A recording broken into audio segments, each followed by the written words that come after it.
Brand new purple light, brand new purple light, friends, facts, brand new purple light, friends, red and blue, purple light, friends, facts. You can get to know the ledger, sacrilegious Sunday to melanin Monday. You can get to know the ledger, my love. Just open your third eye on Thursday. Lord, the food, the art, the clothes, the Vatican's getting exposed fast. We put the show on the road. You better stay on your toes. I was till the land focused on the ego. Then I open my heart, let go of the ego. Grand after grand, we stacking up these C notes. Facts, facts, yeah. We gon' put this shit on our backs. Facts, facts. We in your city, pull up where we at. Facts, facts. Peace, love and light. Peace, love to the family. Peace, love and light to the family. Peace, love and light to the family. These days and time, black man, is going to be the time that you have been waiting for. You came here for a reason. Whatever pressure, whatever adversity, whatever the fuck you feel, I don't know what you feel, but whatever you may be feeling is going to push you, and it's going to provoke you, and it's either going to make you or break you, similar to how pressure busts pipes or the shit makes diamonds. Peace to the family, peace to you and yours. Peace to the family, peace to you and yours. Peace to the family, peace to you and yours. Welcome to Third Eye Thursdays. You are now rocking with the best. Yes, this is your host, Brother Red Pillar. All right. Soon to be joined by a special guest. I want to say peace to the family. Welcome. Make yourselves comfortable. That song that you just heard, ladies and gentlemen, that is the Facts remix by none other than the 44 Tops. That is the Facts remix, none other than the 44 Tops. I just realized something as the sun is out and I'm going live, that there is a whole audience that I get to see today that I don't get to see when I'm doing all of these burning the midnight oil shows and whatnot. I'm kind of nocturnal, but today I'm on my, I'm day walking. I'm outside. We're doing a show while the sun is out. Salute all of the family in the building who I don't get to see live because I do these late shows and whatnot. So salute to y'all on the daytime broadcast. The energy just feels. We got Kafunya in the building. When you got Kafunya in the building, you know that you in here with the aunties, you in here with the OGs, you in here with the family. You know what I'm talking about? So shout out to everybody in the building. How's everyone doing on this beautiful Thursday? Yes,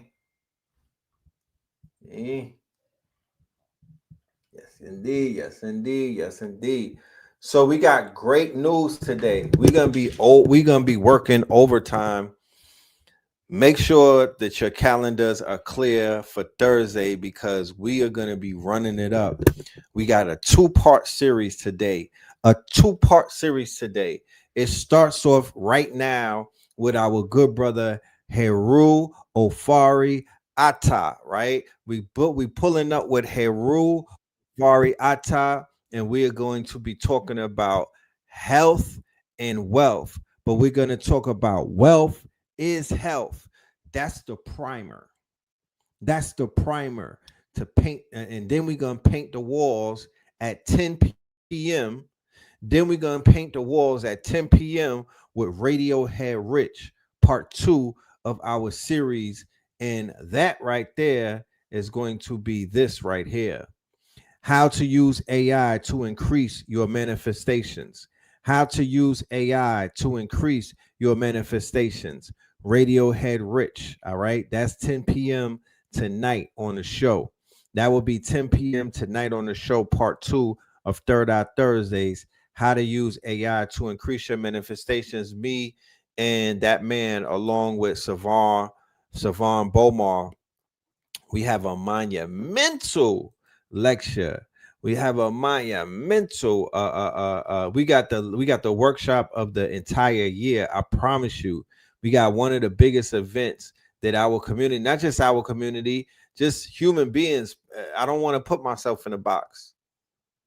They're not doing this in India, Africa, Nigeria, or motherfucking Malaysia. That this is a human event.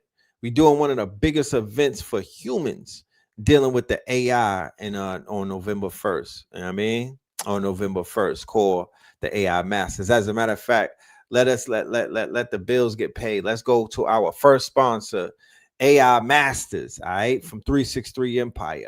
The gods of intelligence aren't myths.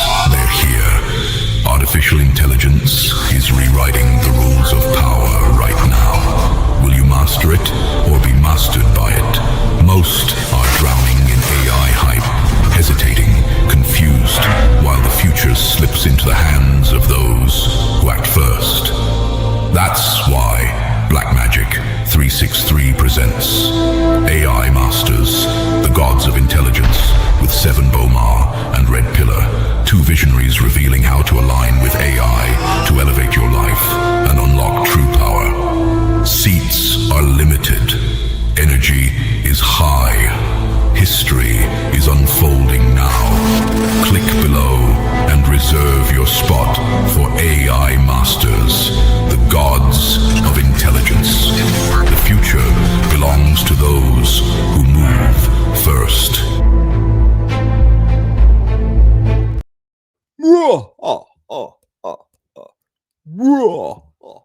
I'm like an 80s baby. Well, I'm a 70s baby. I grew up in the 80s. Vincent Price was Himothy. I'm a Vincent Price type of guy. You know what I mean? So I like that. I like the deep voice type shit. Like, you know what I'm saying? I like the Twilight Zone voice. I like the old.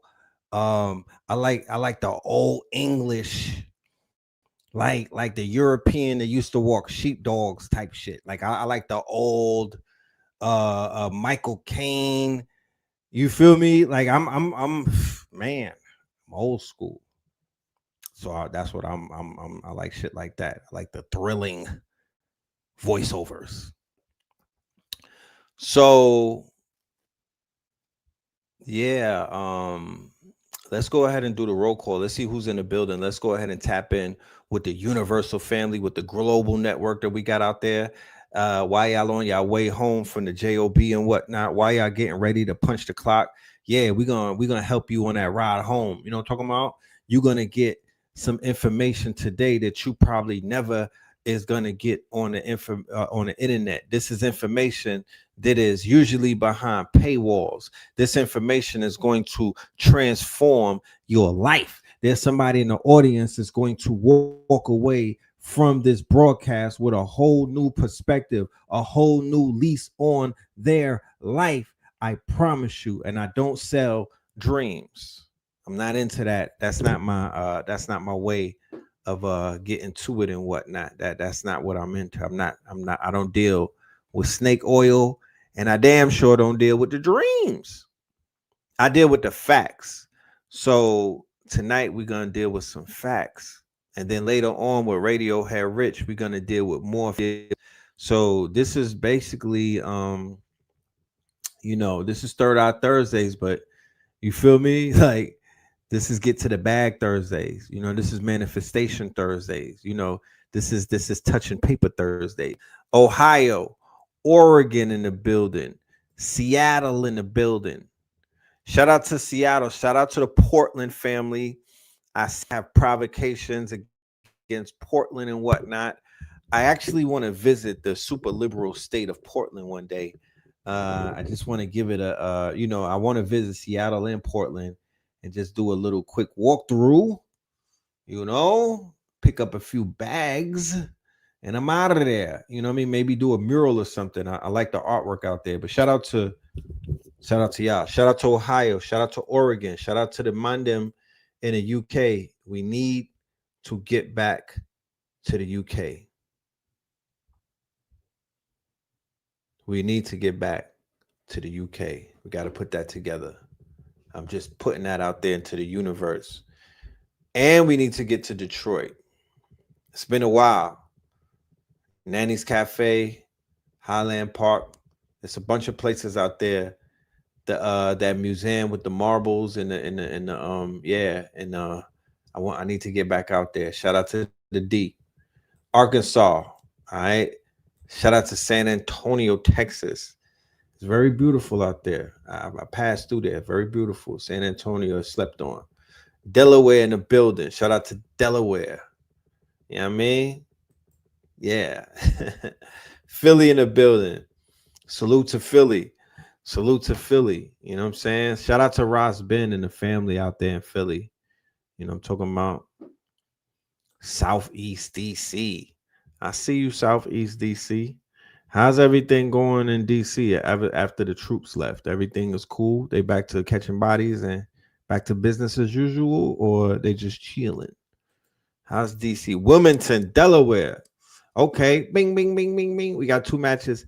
Ding, ding, ding, ding, ding, ding, ding. Got a Delaware right there and a Delaware right there. Ding, ding, ding, ding, ding. It feel like one of those games that you be playing. You got to match the blocks. Shout out to all of the Delaware family, man. I passed through Delaware before. I like Delaware. Delaware, I'm incorporated. I heard a lot of melanated people. Shout out to Abundance Child. She got her restaurant out there.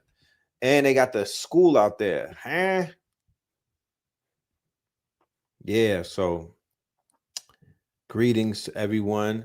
A few announcements, then we're going to get into the program tonight. A few announcements. There's things going on. There's always some action. There's always some things taking place. Earlier today, I did a town hall meeting for all of my Patreons. If you're a Patreon and you in the building and whatnot, head over to the Patreon, because we have a town hall meeting. It's already pre-recorded and it's up there, and it's talking about Red October, all of the things that are going down in October. It is a lot of things going down in the month of October, ladies and gentlemen. We have our hands full. We have our hands full for October. We are very, very active, and that's on purpose and whatnot. But we are going to be very, very active in October. I'm actually christening it Red October, and that's leading into November, which is going to be our birthday month. And this is going to be a very special birthday. This is a milestone birthday. So I'm just doing my due diligence and being of purpose and of service and staying very busy and just building up the energy, building up the momentum, building up the current. So when November 14th strikes and the ball drops, we do it the right way. Me and my twin, you know what I'm saying? And it's also Mama Pill and Papa Pill's born day as well. You feel me? They get to salute. We got to salute them as well. So yeah. But one of the biggest events in October, hands down, and we've been prepping and preparing, and we've been speaking about this, and we've been quote unquote bigging this event up for the longest. And it is right around the corner, ladies and gentlemen. It actually has pivoted a little bit. We switched up the location, and we have now decided to do this at an art gallery called 3116. We want to do an art gallery, an art installation, along with some poetry, along with a live band. And then we're also going to give you a lecture, and we're going to have vendors, and we're going to have products. And we also might debut a short film. So that will be in New Orleans on October the 19th from 4 p.m. at 3116 St. Claude Avenue, New Orleans, Louisiana, 70117. All right. Health is Wealth Expo. That's going to be on a Sunday. We will be in New Orleans Friday and Saturday doing things, moving around the city. And then we will descend at our spot from 4 to 9. The return of Mama Pill, the introduction of Brother HERU, and Brother Red and Blue will be hosting. And we are going to be sharing music, sharing art, sharing life. All right. And sharing healing. So, yeah, make sure y'all are in the building for that. We also have a live stream component. So if you're not in Louisiana, you'll still be able to see it. Okay. We made sure that y'all be in the building with us. So with that being said, ladies and gentlemen, that brings me to our next announcement that we have to make. We have our guest in the building, and this guest is on the flyer. This guest will be with us in New Orleans. Ladies and gentlemen, he's been lighting this channel up ever since he got here, and today is not going to be any exception. All right. So without any further ado, I bring to you our good brother, none other than HERU OFORI-ATTA in the building. Yeah, man, bless up. Nah, come on, man. I did all of that to come on, man. That's what we doing. That's what we doing, HERU. Bless up, man. Just happy to be here and happy to see you. Happy to talk to the audience once more. I see that some of the videos have been making some waves. So, as you said, man, happy to be of service to the people and to serve whatever needs the people may have, particularly in the fields of health and wealth, Definitely. I'm very enthusiastic about this conversation that we're going to have today. Ever since it was brought up on the show last Thursday, I believe that show turned into one of those too hot for YouTube shows. Yeah. And they took it upon themselves to remove an episode that we did, ladies and gentlemen. We didn't make anything about it. It was definitely fake news. They said it was a medical misinformation, but we know what it is. And what we do is we just continue building. We continue to move forward. We checked off any boxes that we had to check off. I went into a YouTube training where they had to, it was the equivalent of me getting flogged and whatnot. I got hit with the ruler on my hand by YouTube. They put me in detention, ladies and gentlemen. I had to answer 7 questions and whatnot. But we're here now. And tonight's conversation is going to be about something that every single brother and sister in this audience can relate to, right? 2 pain points that our community is very familiar with. 2 pain points that are not talked about enough. They're not talked about enough as a combination, right? And that is health.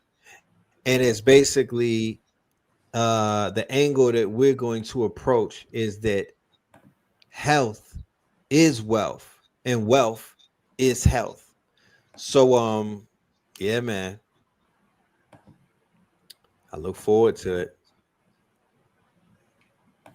Definitely. Look forward to it. Yeah, they're all related. You know what I'm saying? It all goes together, man. And we can talk about first principles approach as we did last time for health, just in terms of housekeeping. I know we will be in New Orleans. I don't know if you have the flyer to show people. Yes, I do. Let me put that up. So that will be, I believe, the 18th. Is that October 18th? 19th. Yeah. Okay. The 19th. That's a Sunday. Yes, okay. Sir.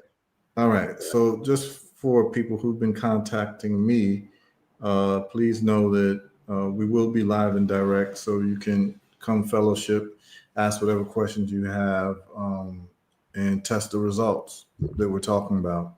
I'm in the fields of health and wealth. I love to have to, show and prove. And I believe that every single person should approach anything that I'm saying with skepticism, and then find out if what I'm saying is actually true or accurate. And I'm fully transparent in anything that I say. And I always come with some types of receipts. And I know that in the last interview, we talked about China some, and there was a brother who commented when I talked about how the Chinese deal with corruption. Right. And I talked about how when you're caught as someone who's corrupt, they put you on death row, they try you, and then when you're found guilty, they don't give you a death date. What happens is that your day for execution comes when you hear ambulances coming, and those ambulances are coming to take your organs. Right, the organ harvesting. Yeah. So what the Chinese government is saying is that if you're no good to the people by being a corrupt government official, we're going to make you useful in some way or another by taking your organs and giving it to people who need it. And on the video, I saw somebody comment, "That's not true." And so I love that people who are skeptical, but what I don't understand is why people don't do a quick Google search. Google has existed for 2 decades. Right. And I just can't understand why people just wouldn't just put in China, death row, organs. And let me just share the screen real quick. Yes, sir. Because I do believe that skepticism is healthy, but I also believe that people should investigate before they quickly jump and say something's not true. You can just check out what exists with a quick search. We've never had the ability to search information as quickly as we can now. So I don't know why someone used to have to just do the library. Yeah, we used to have to walk to the library. Book set. So yeah, you able to see this? Yep. Chinese medics killed death row inmates by taking hearts. Harvesting organs from recently executed prisoners. Okay, and it goes on and on. Execution by organ removal. Damn. And this is what they do in China. China's source of body organs for medical transplantation, death row inmates. Do you see that? Yep. Okay. So this is a thing in China. China forcefully harvests organs from detainees. This is not organ procurement and judicial execution in China. Okay. This is not procurement. Yeah, this is not, death row inmates in China had their hearts removed. Death penalty and organ transplantation in China.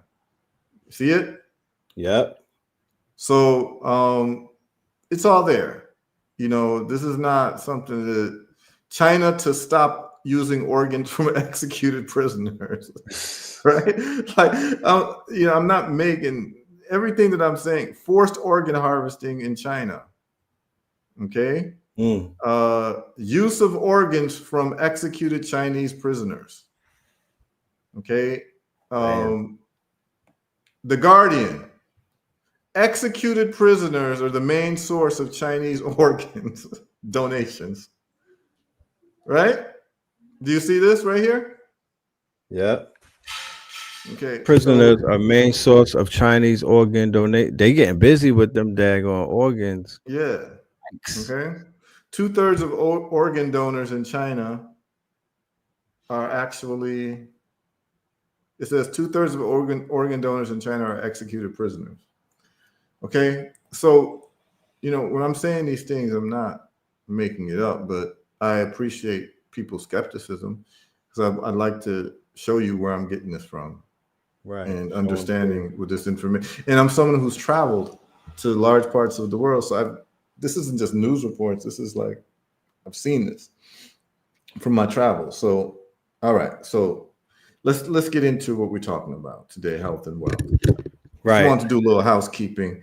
on somebody who expressed some skepticism or didn't believe what I was saying in that part of the show in terms of the seriousness of the Chinese government when it comes to corruption. Anyway, health is wealth. So in Atlanta on October 11th, the week before, I will be giving a lecture on reversing high blood pressure and diabetes.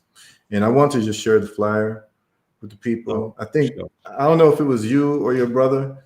I was saying that y'all was going to attend. It'd be good to see y'all there if you're going to be in Atlanta. Oh, I'm there, brother. That's okay. Right now. I'm pulling up. All right. I want to share this. Yep. Just throw it in the back. I'll throw it up. Yep. Let's see. This is going to be, all right, let's share screen. Let's see if I can just share the entire screen. All right, so we should be able to see this here. Okay, are you able to see this? Yep.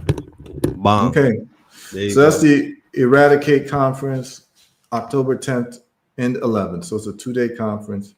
On Friday at 7 p.m. to 10 p.m., Dr. Ruby Swift, she is a allopathic medical doctor who has taken a different approach and is looking at a non-toxic approach to restoring vitality. And so she's going to be talking about reversing chronic symptoms and 5 proven ways to do that on Friday. And that's 5 to 10 p.m. for those who are going to be in Atlanta on Friday. I mean, from 7 to 10 p.m. I'm sorry. And the address is 2148 Noonan Street, East Point, Georgia, at a place called the Arts Exchange. Okay, so that's the address. That's the name of the venue. And it's on Friday, October 10th, 7 to 10 p.m. And then on the 11th, which is a Saturday, October 11th, from 5 to 10 p.m., I will be getting busy. And we're going to talk about the true cause of heart disease, high blood pressure, and the true cause of diabetes. I'm going to be coming with receipts and also be coming with testimonials of people who reversed their heart disease, their diabetes without any medication, where we've used natural methods, non-toxic methods. And what we do have for people is we have a great bonus for people, which I believe this will be historical. And brother, you can tell me if you've ever seen anything like this before.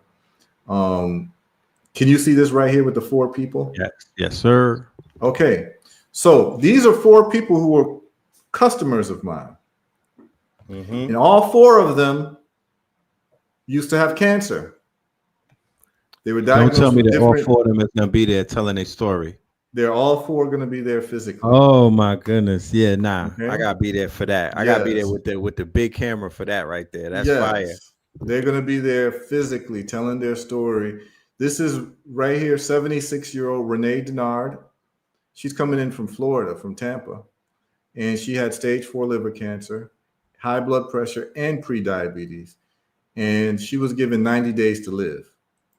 And her cancer had spread from her liver to her kidneys and different parts of her body. And she refused to do chemotherapy. She refused to do radiation.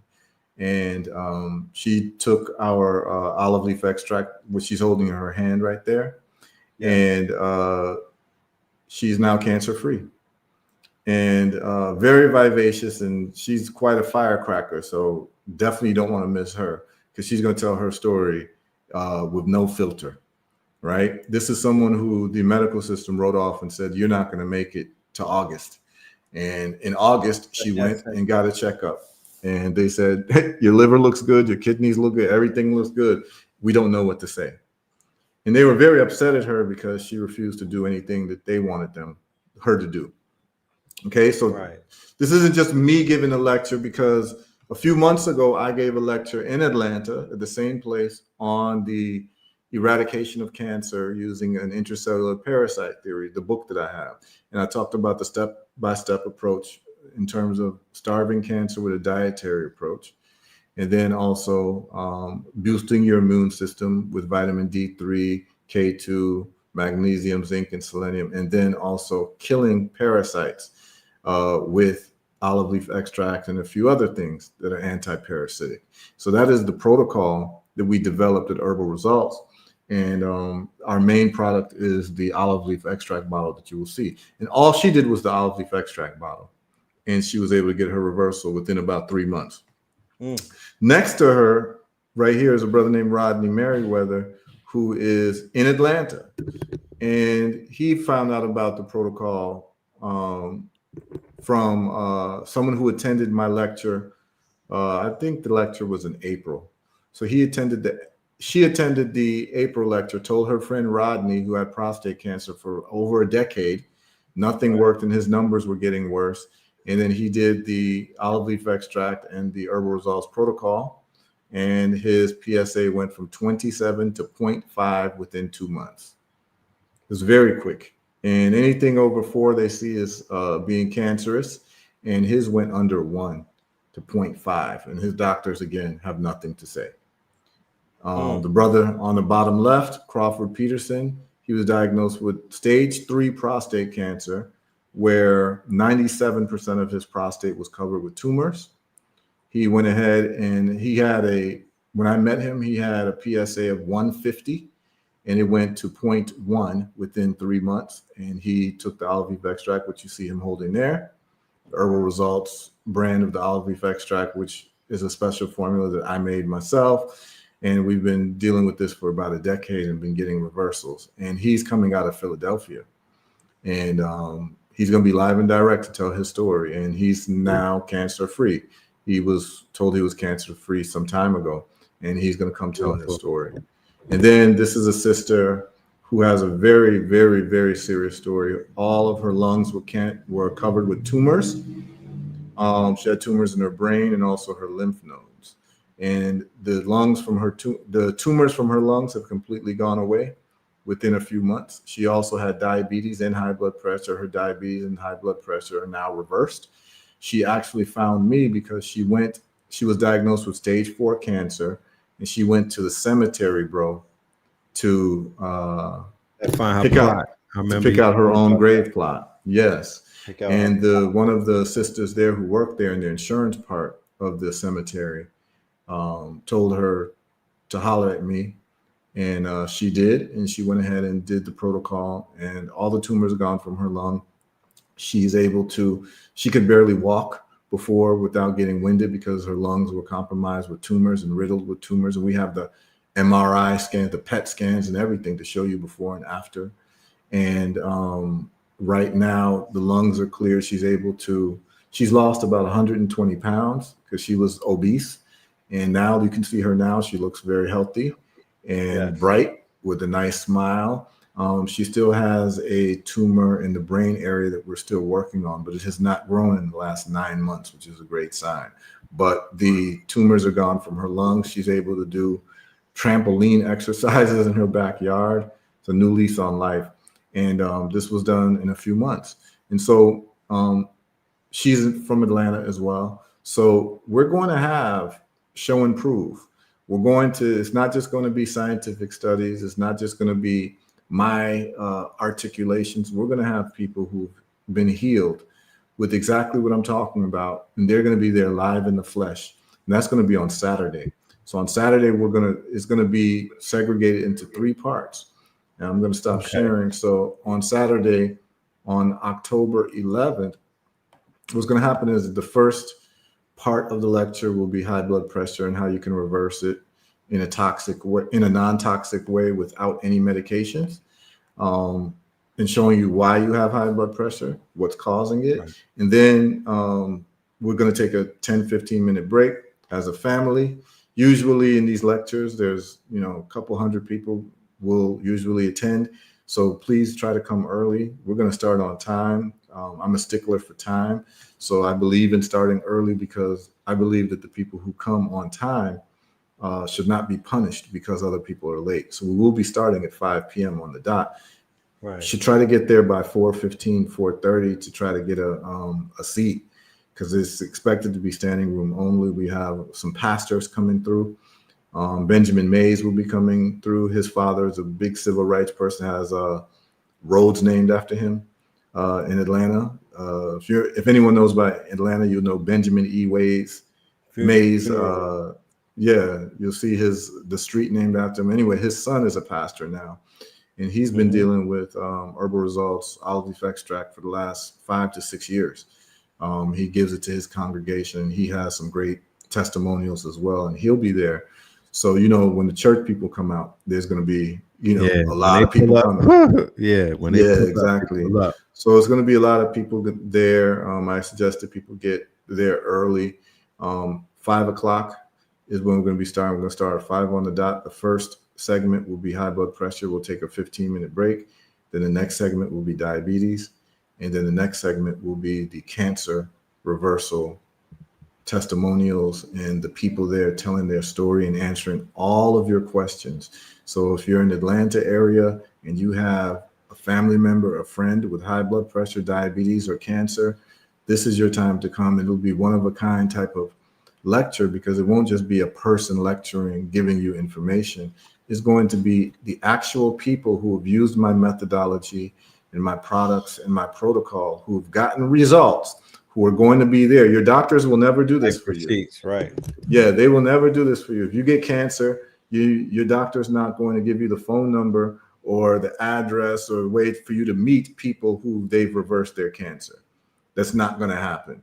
So what we're doing is something very unique in terms of providing evidence for anyone who would be skeptical. You'll be able to meet these people, shake their hand, hug them, listen to their stories, look at their charts, everything that happened, their scans, and they'll be able to answer all the questions. So it just won't be HERU, because I could be making this up. I could be selling you wolf tickets or snake oil. Be very articulate. Exactly. I could be very articulate and fancy with my words and very convincing, but nothing to me is more convincing than having the actual people who decided to follow what I was saying and take the products that I told them to take, and they followed it to a T, and 3 months later, they're cancer free.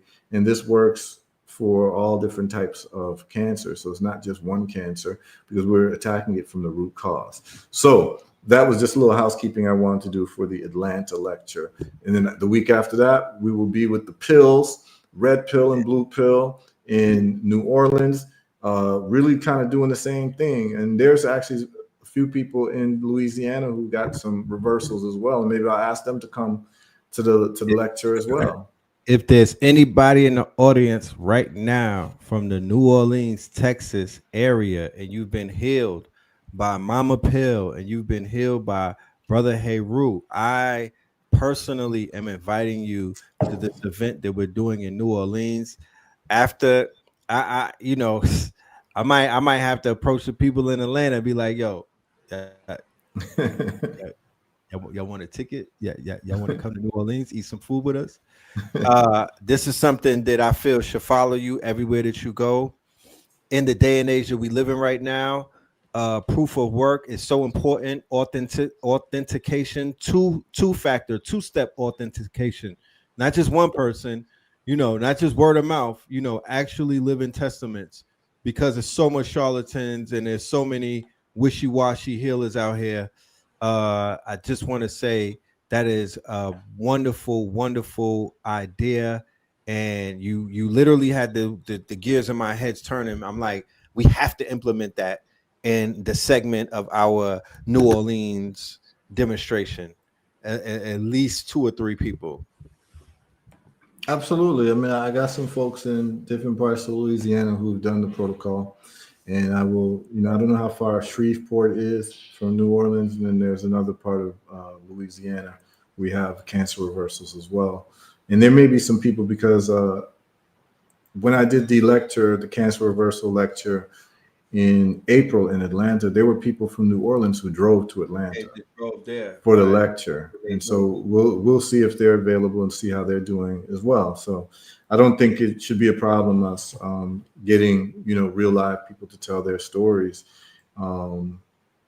because it becomes more of a personal interest story, and all the skepticism goes out the window when the people are actually there telling their story. Because I know that a lot of people will be skeptical, because the question is, wait, how have you been able to solve this problem for less than Right. less than $300. Right. And the medical system is spending billions of dollars on this research, and they're not getting results. Well, there's a whole story behind that as well. But just rest assured that when it comes to high blood pressure, diabetes, and cancer, we have the testimonials to back up everything that we're saying. So, and I'm happy to provide receipts, and the people will talk to you. That's the thing is that, the people who got reversals, they're very happy to talk about it. Right. They're very happy to, because they don't want anyone to go through any unnecessary suffering that they were able to avoid themselves.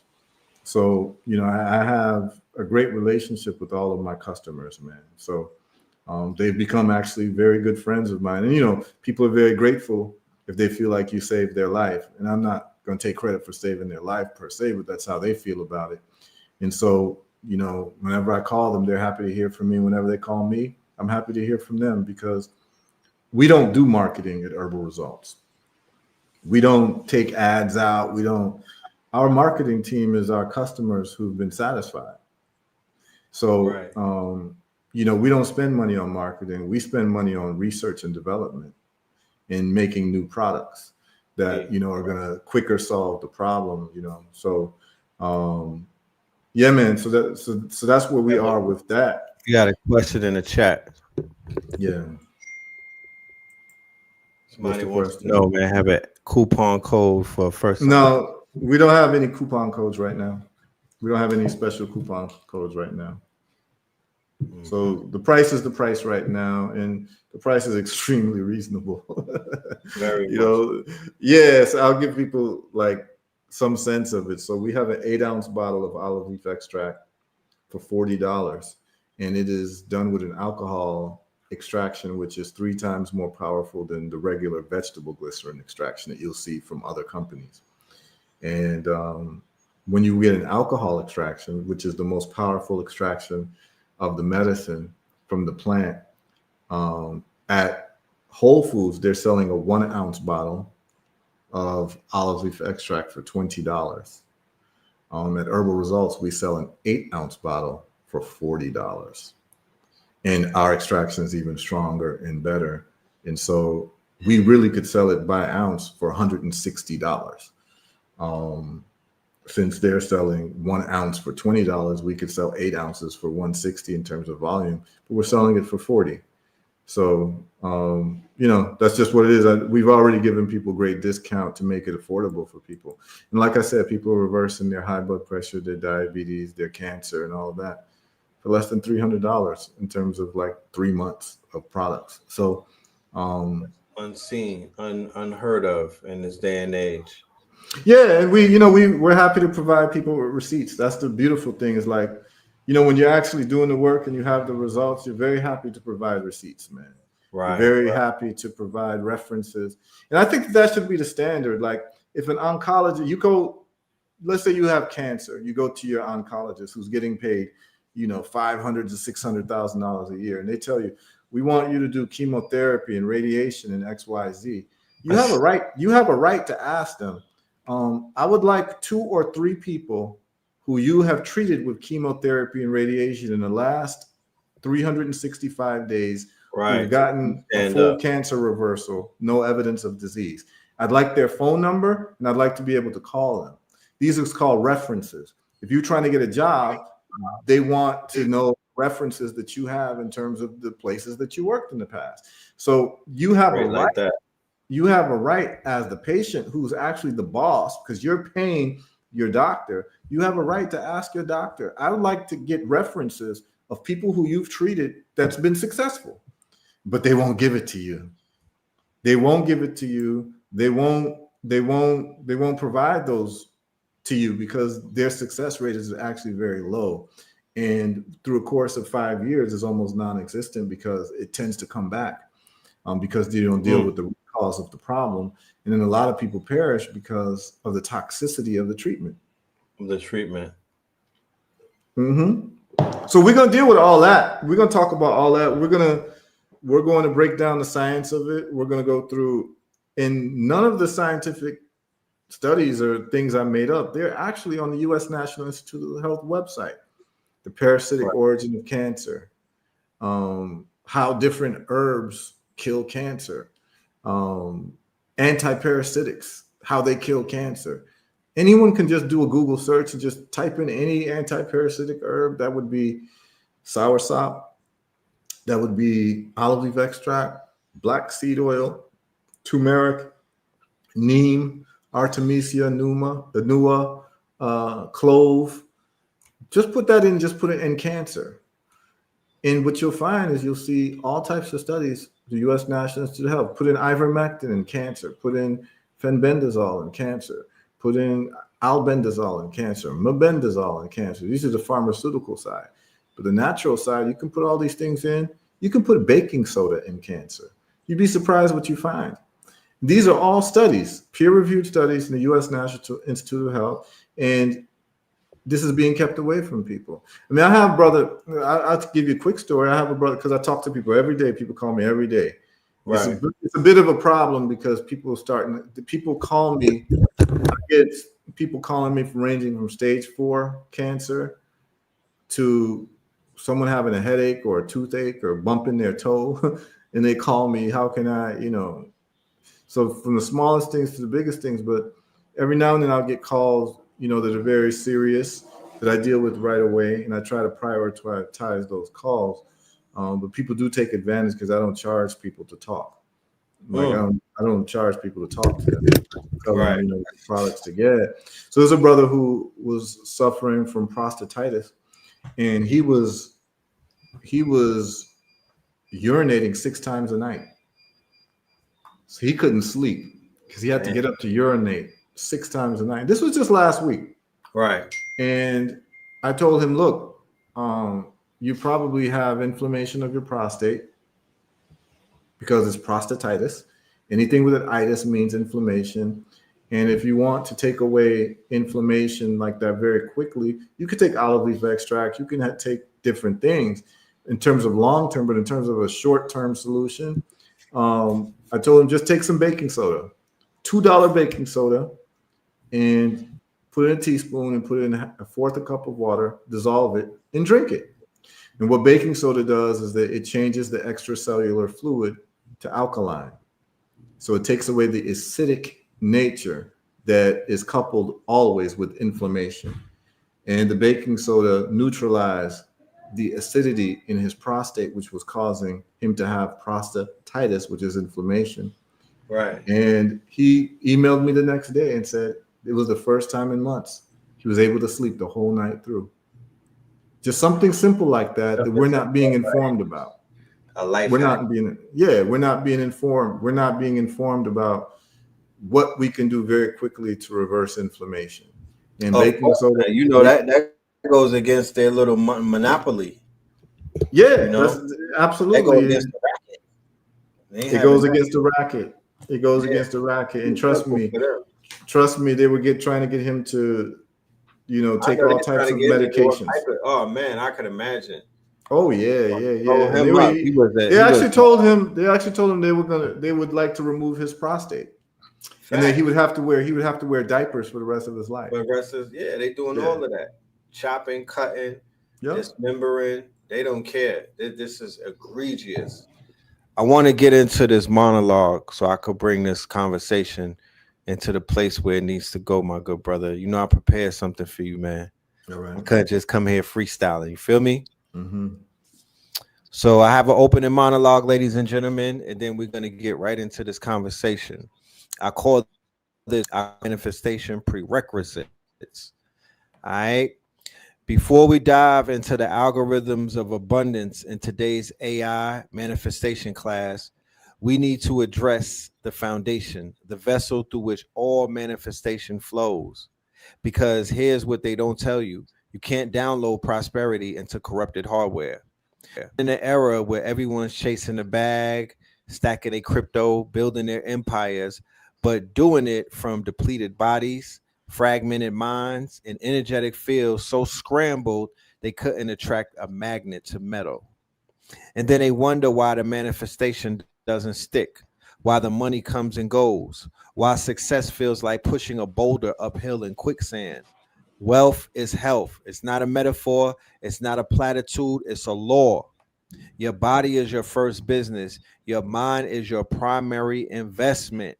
Your aura, that electromagnetic field around you, is your brand, is your signal, is your frequency broadcast to the universe 24/7.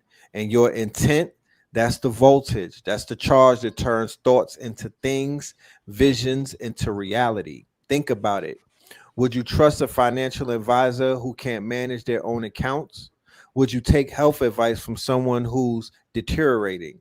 Then why are we talking manifestation teachings from people who are energetically bankrupt, who are broadcasting scarcity, lack, and desperation on every frequency?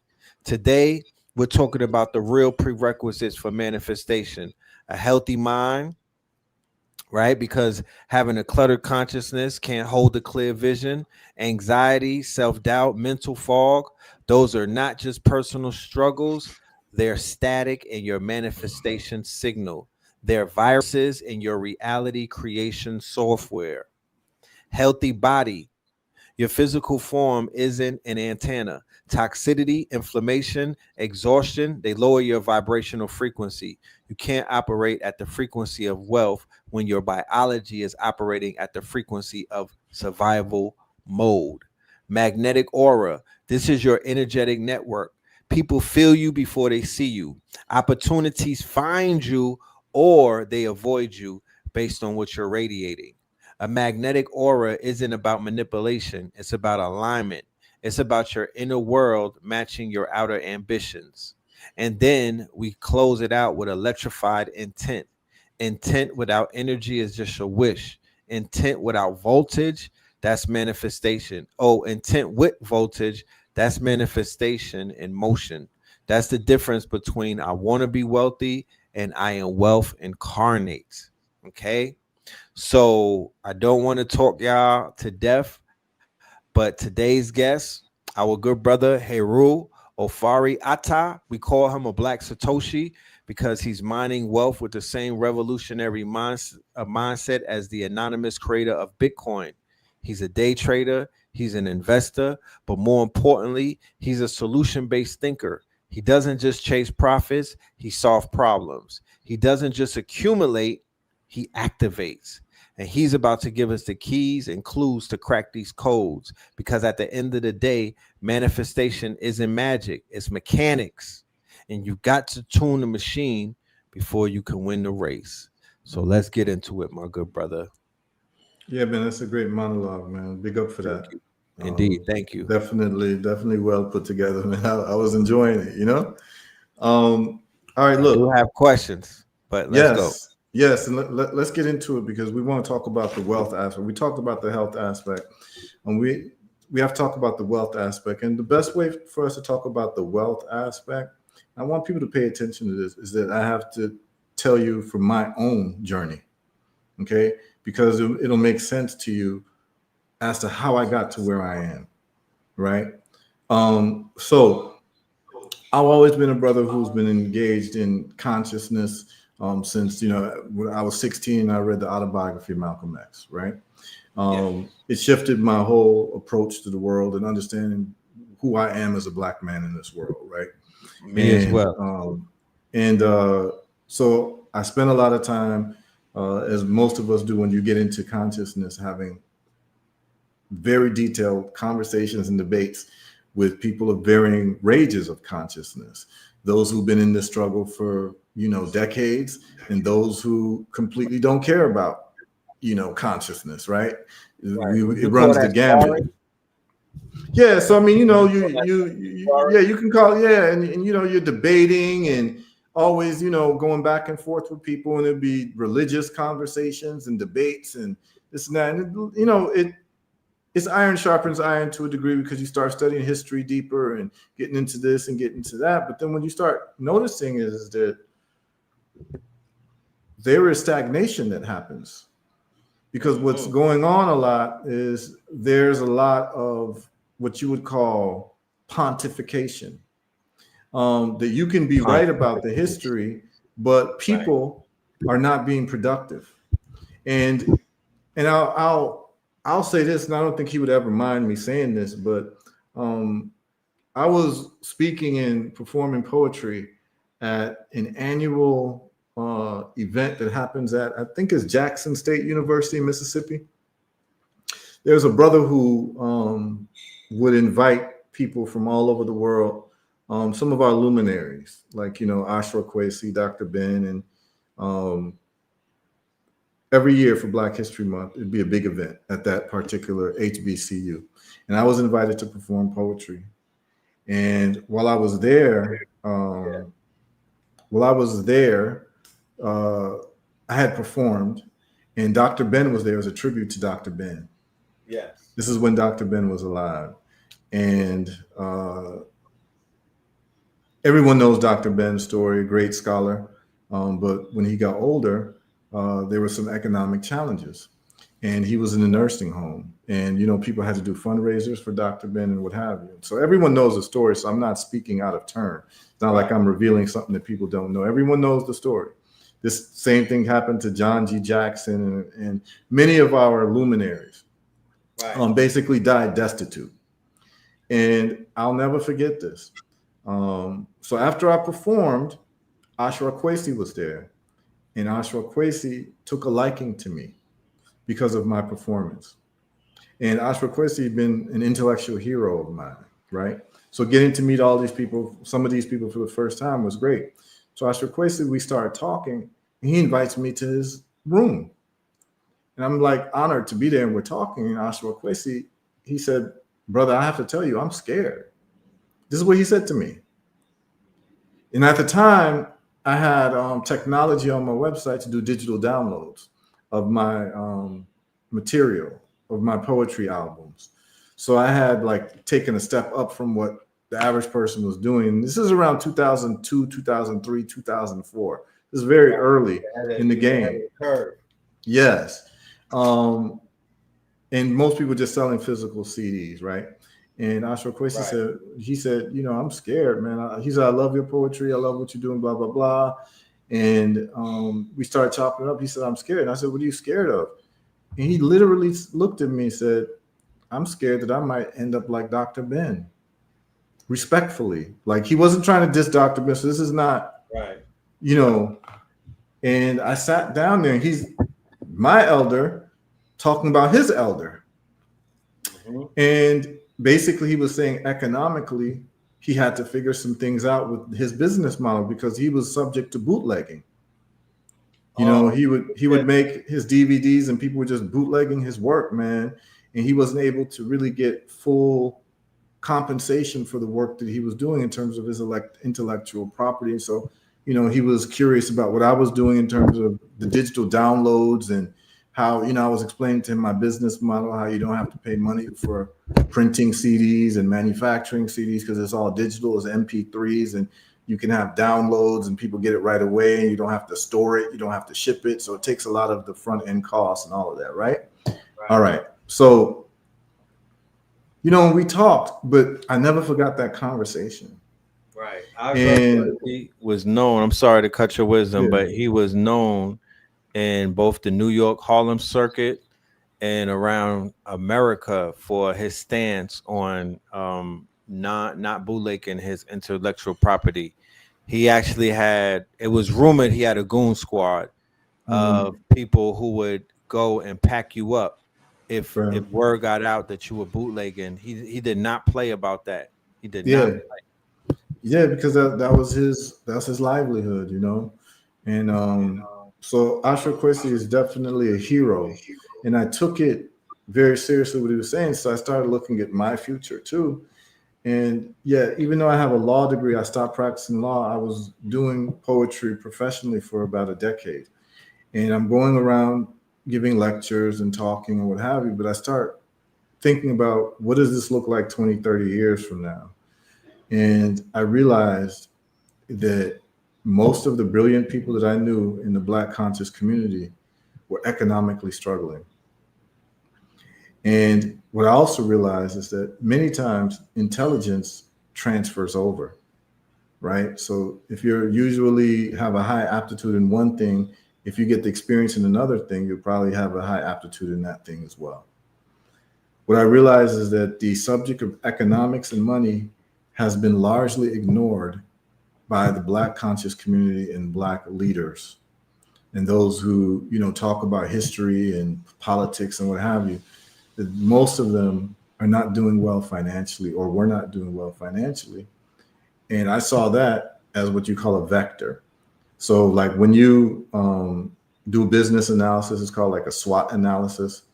And right. W stands for weaknesses, strength, weaknesses, opportunities, so it's like you look at the weaknesses in something and you try to solve for those weaknesses. And so one of the weaknesses that I saw in our communities, and then, you hear the story of Malcolm X, Betty Shabazz, how when he passed away, they were broke. He basically, they were living hand to mouth, and Malcolm was so brilliant. And so when you hear that stuff breaks your heart, and we shouldn't have to do fish fries for the greatest minds that came out of our communities. Right. For law. Now, here's the deal. Because I recognized that was a deficiency, and I didn't want to be victim to that, because how can you talk about liberation and freedom if you yourself are not liberated and free financially? It actually makes you compromise, because then you may be put in situations where you're asked to do things that you don't want to do, but you're compromising because you need to feed your family, right? So it's very important for the best of us to actually be economically free, so that we are not sucked into dependency of an economic system that is run by people who don't like us, right? So what I did, go ahead, man. And I don't want to get off a topic, because I do hear that you're building things up, and I'm literally about to jump way ahead of the conversation and bring up the concept of social credit systems for our brothers and sisters who are building up social capital by being what is known as social entrepreneurs. I feel that the shift where the elders, and the shift where some of the creators and teachers, the shift should be made all around, right? The foundation is broken. The compensation model is broken, and the quote unquote licensing models are broken. So I feel that social credit systems, case in point, there's all of this talk about China implementing a social credit system, but that the concept of a social credit system is genius, because it will incentivize what they want people to do in Chinese society is they punish them. They use a reward and a penalty and a value system all in one. And by punishing people, they basically will train them to, not jaywalk, not, talk bad about the government online. All of these things are like reinforcement learning, similar to how they train AI, similar to how machines learn through reinforcement learning. Mm-hmm. So I would love to know from you, what are your thoughts on a social credit system to whereas people who are doing the work would be compensated and they would be taking care of their community on a social level? Yeah, so that only happens when the people who can enforce a social credit system are of that same community of the people who are performing what you'd call social work or work that is worthy of credit. So until the leadership can control really largely what the government wants. So what is the government? What is a government? A government, the most important thing for a government is that the government always wants to have what you would call a monopoly on violence. So governments, yes, because violence is part of the punishment mechanism, and they're able to punish through violence without recourse. See, if anyone else does violence, you're subject to criminal penalties, but the government can do violence without criminal penalties. That's their acts of war, police, powers and what have you, because what they're saying to the public is that we alone, we have a monopoly on violence. And because they have a monopoly on violence, they're able to implement a social credit system. And so if a group of people do not have a leadership that, one, at least takes some of the monopoly on violence away from the government. This is what the mafia tried to do. Right. So the mafia is saying the government is not the only one that has a monopoly on violence. We have also an access to exact violence for those who misbehave according to our rules. Right. So that's cartels and all of that. And so the war that the mafia and cartels would have with the government is not anything moral. It's about who should have a monopoly on violence. That's what the conversation really is about. So here's the deal is that if you can't control within any community, if you can't control rewards and punishment, then everything is just wishful thinking. Fact. Just like in a household, if you're the head of your household, but you can't control rewards and punishment within your household runs amok. It runs crazy, right? Yeah, it runs crazy. And so until we have the mechanisms to control rewards and punishment, it'll just be wishful thinking. And there's different types of violence. There's physical violence and there's economic violence. Right? So economic violence is what the Jewish community does to people who go against it. What does that mean? That means that they can try to debank you. They can try to make sure that you don't get jobs because you've gone against Israel. They've actually worked to pass laws that anyone who criticizes Israel can be sanctioned in different ways. And so you have to have some type of control of economic violence within your communities. And if you don't, things will run amok. And you need to be able to exact economic violence. But if you don't create the jobs and you don't control the jobs, you don't control the banking system, then you don't have any access to exacting violence, right? All right, so here's the deal. What we're talking about today is economic violence. This is what we're talking about. And economic violence can serve a people or hurt a people. We are on the receiving end of economic violence, but we are not on the giving end of economic violence. And what we've tried to do, the lowest form of economic violence is boycotts. Right. Because what you're doing is you're trying to starve a vendor or a merchant of their typical cash flow. But it's short-lived if you don't have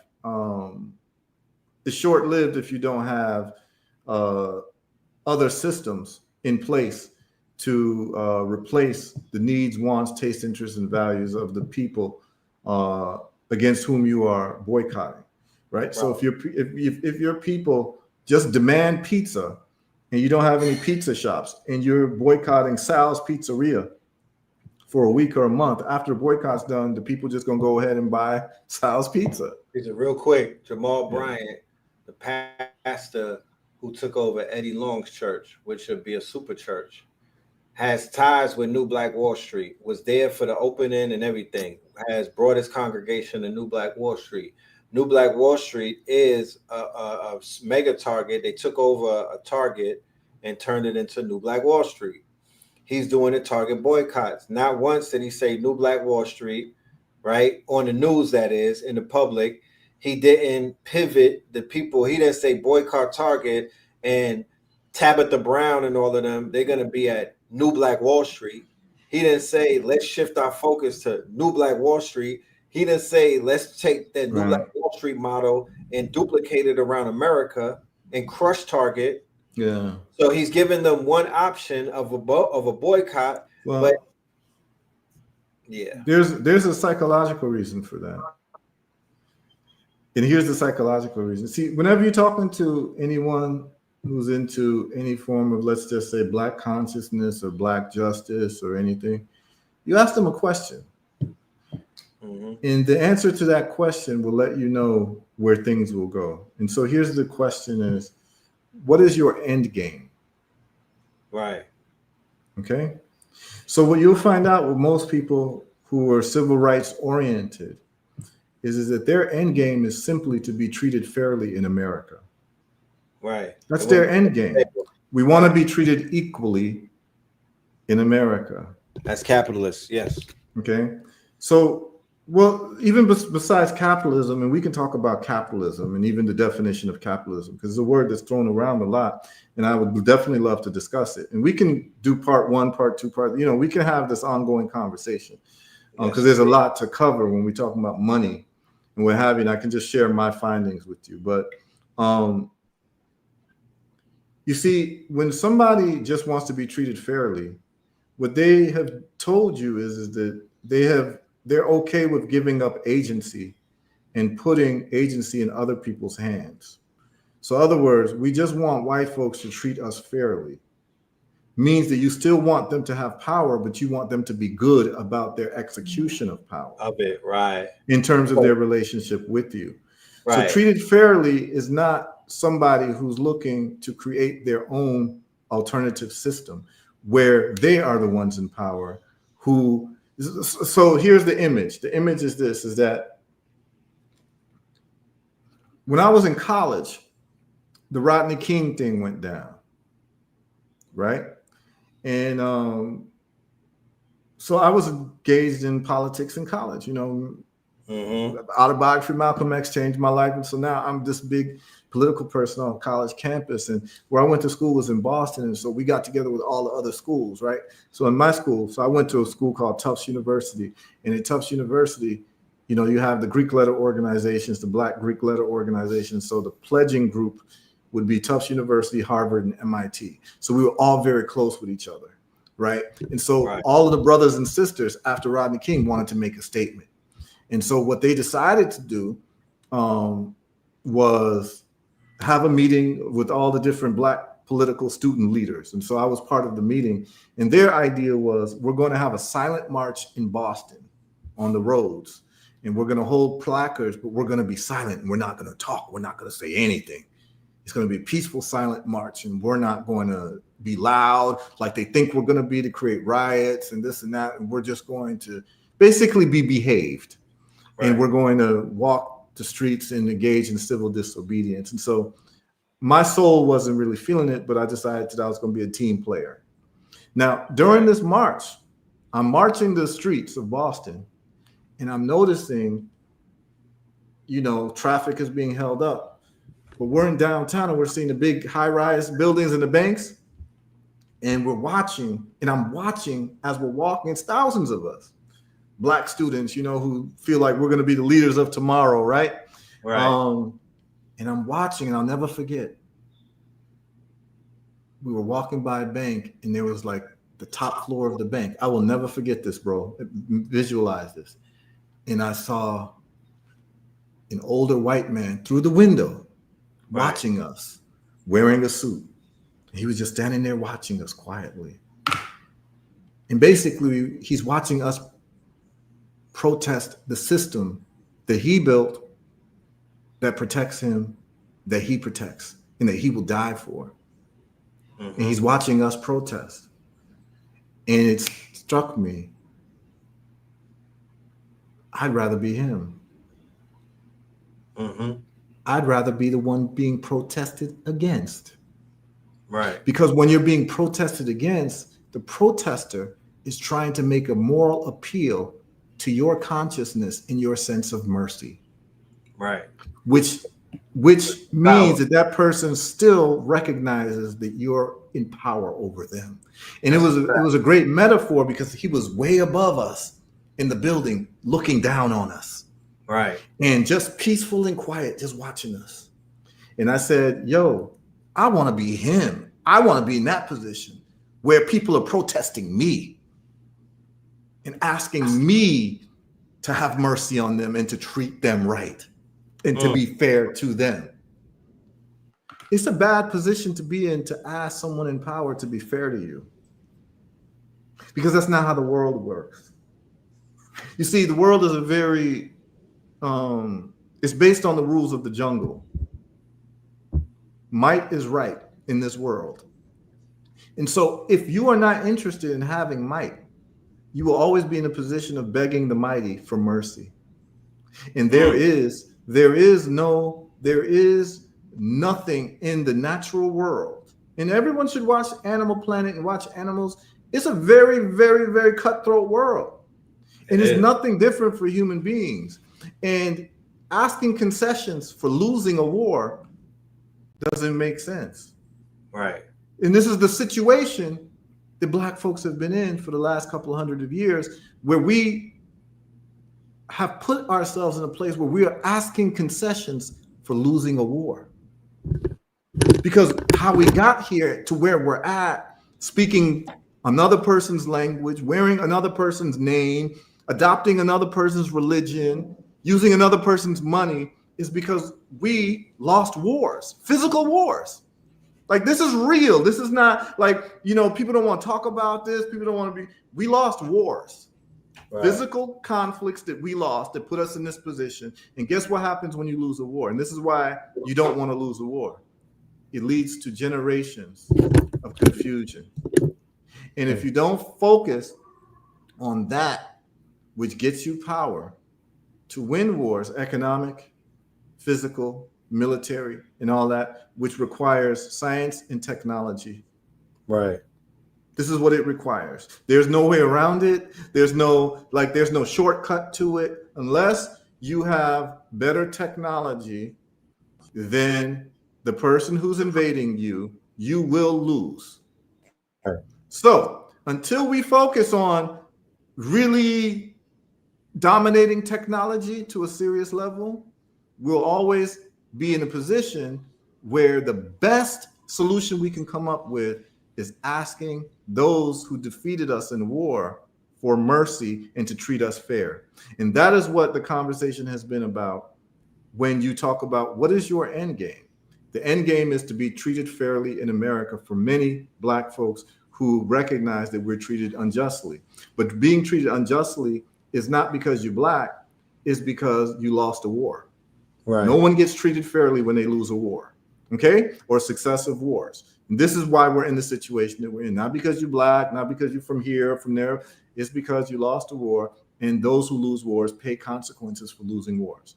And so until we find out what we need to do to win and to be in a position of power, those of us who don't want to go through the rigorous activity of becoming a different group of people who master science and technology like our ancient ancestors did when they built pyramids and all those techno-complex civilizations, right? The best that we're going to do is to avoid that and say, can you just treat me fairly in your society?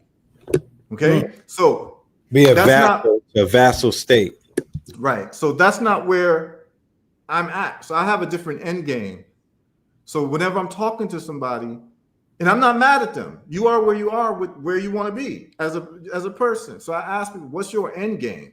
Because when you tell me your end game, I can understand if we're on the same page or not. I'm not trying to convince you to be on my page, but I want to know how far we're going to work together. Because like you said, the brother had things about Black Wall Street and whatever. He didn't bring that up. It was just boycott Target, right? Because how long are you going to boycott Target? A year, a month, whatever. And then the people just going to go back to Target if you don't have anything that's actually replacing the commercial activity, right? Right. That would benefit your people. So anyway, check this out, right? Here's the deal. I'm realizing a lot of this, and I'm realizing this, bro, that our best minds are dying broke and destitute. Right.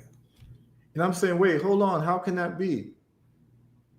And it turns out that if our best minds just spent some time on economics as much as they spent on history and politics and all of that, they'd be very wealthy people. No one can tell me that if Malcolm X didn't apply his brilliance towards economics, he wouldn't have cracked the code. Because he cracked the code to philosophy, Marcus Garvey, all these people. When you read Marcus Garvey, Marcus Garvey is a great philosopher. Forget about the racial stuff that he was talking about. Right, the philosophy. He's a great philosopher. Like, he's actually a great life coach. If you read Marcus Garvey seriously, if people actually really read him, he's a great life coach. Forget the philosophies and opinions of Marcus Garvey is a great life coach book. It's tight. It's great. It's great because it talks about the whole world is run on bluff. It talks about power relationships. It talks about you and yourself and how, people who are, take a cowardly approach to life and how you're twice defeated. He talks about a lot, man, but people don't talk about this. But anyway, it struck me that a lot of our brilliance has not been focused on certain things that move the needle. And so what I decided to do, bro, was, I think it was in 2008, I decided to take a break from all political conversations, debates, all religious conversations, debates, even performing poetry and all of that, because I was doing it professionally at the time. And I decided to study money for 1 year. Right. Money and economics. So what I realized was that many times when you take a break and you come back, the same people are still having the same conversations. Sure. Okay. So I took a break for a year and I studied money. And I studied Keynesian economics. I studied capitalism. I studied Marxism. I studied the financial markets. So not just theoretical stuff that people want to talk about, like, oh, capitalism or socialism. And I studied the financial markets, because whatever your critique of the financial system is, any financial system that you're in, you have to learn how to thrive for the benefit of you, your family, your community, and your people.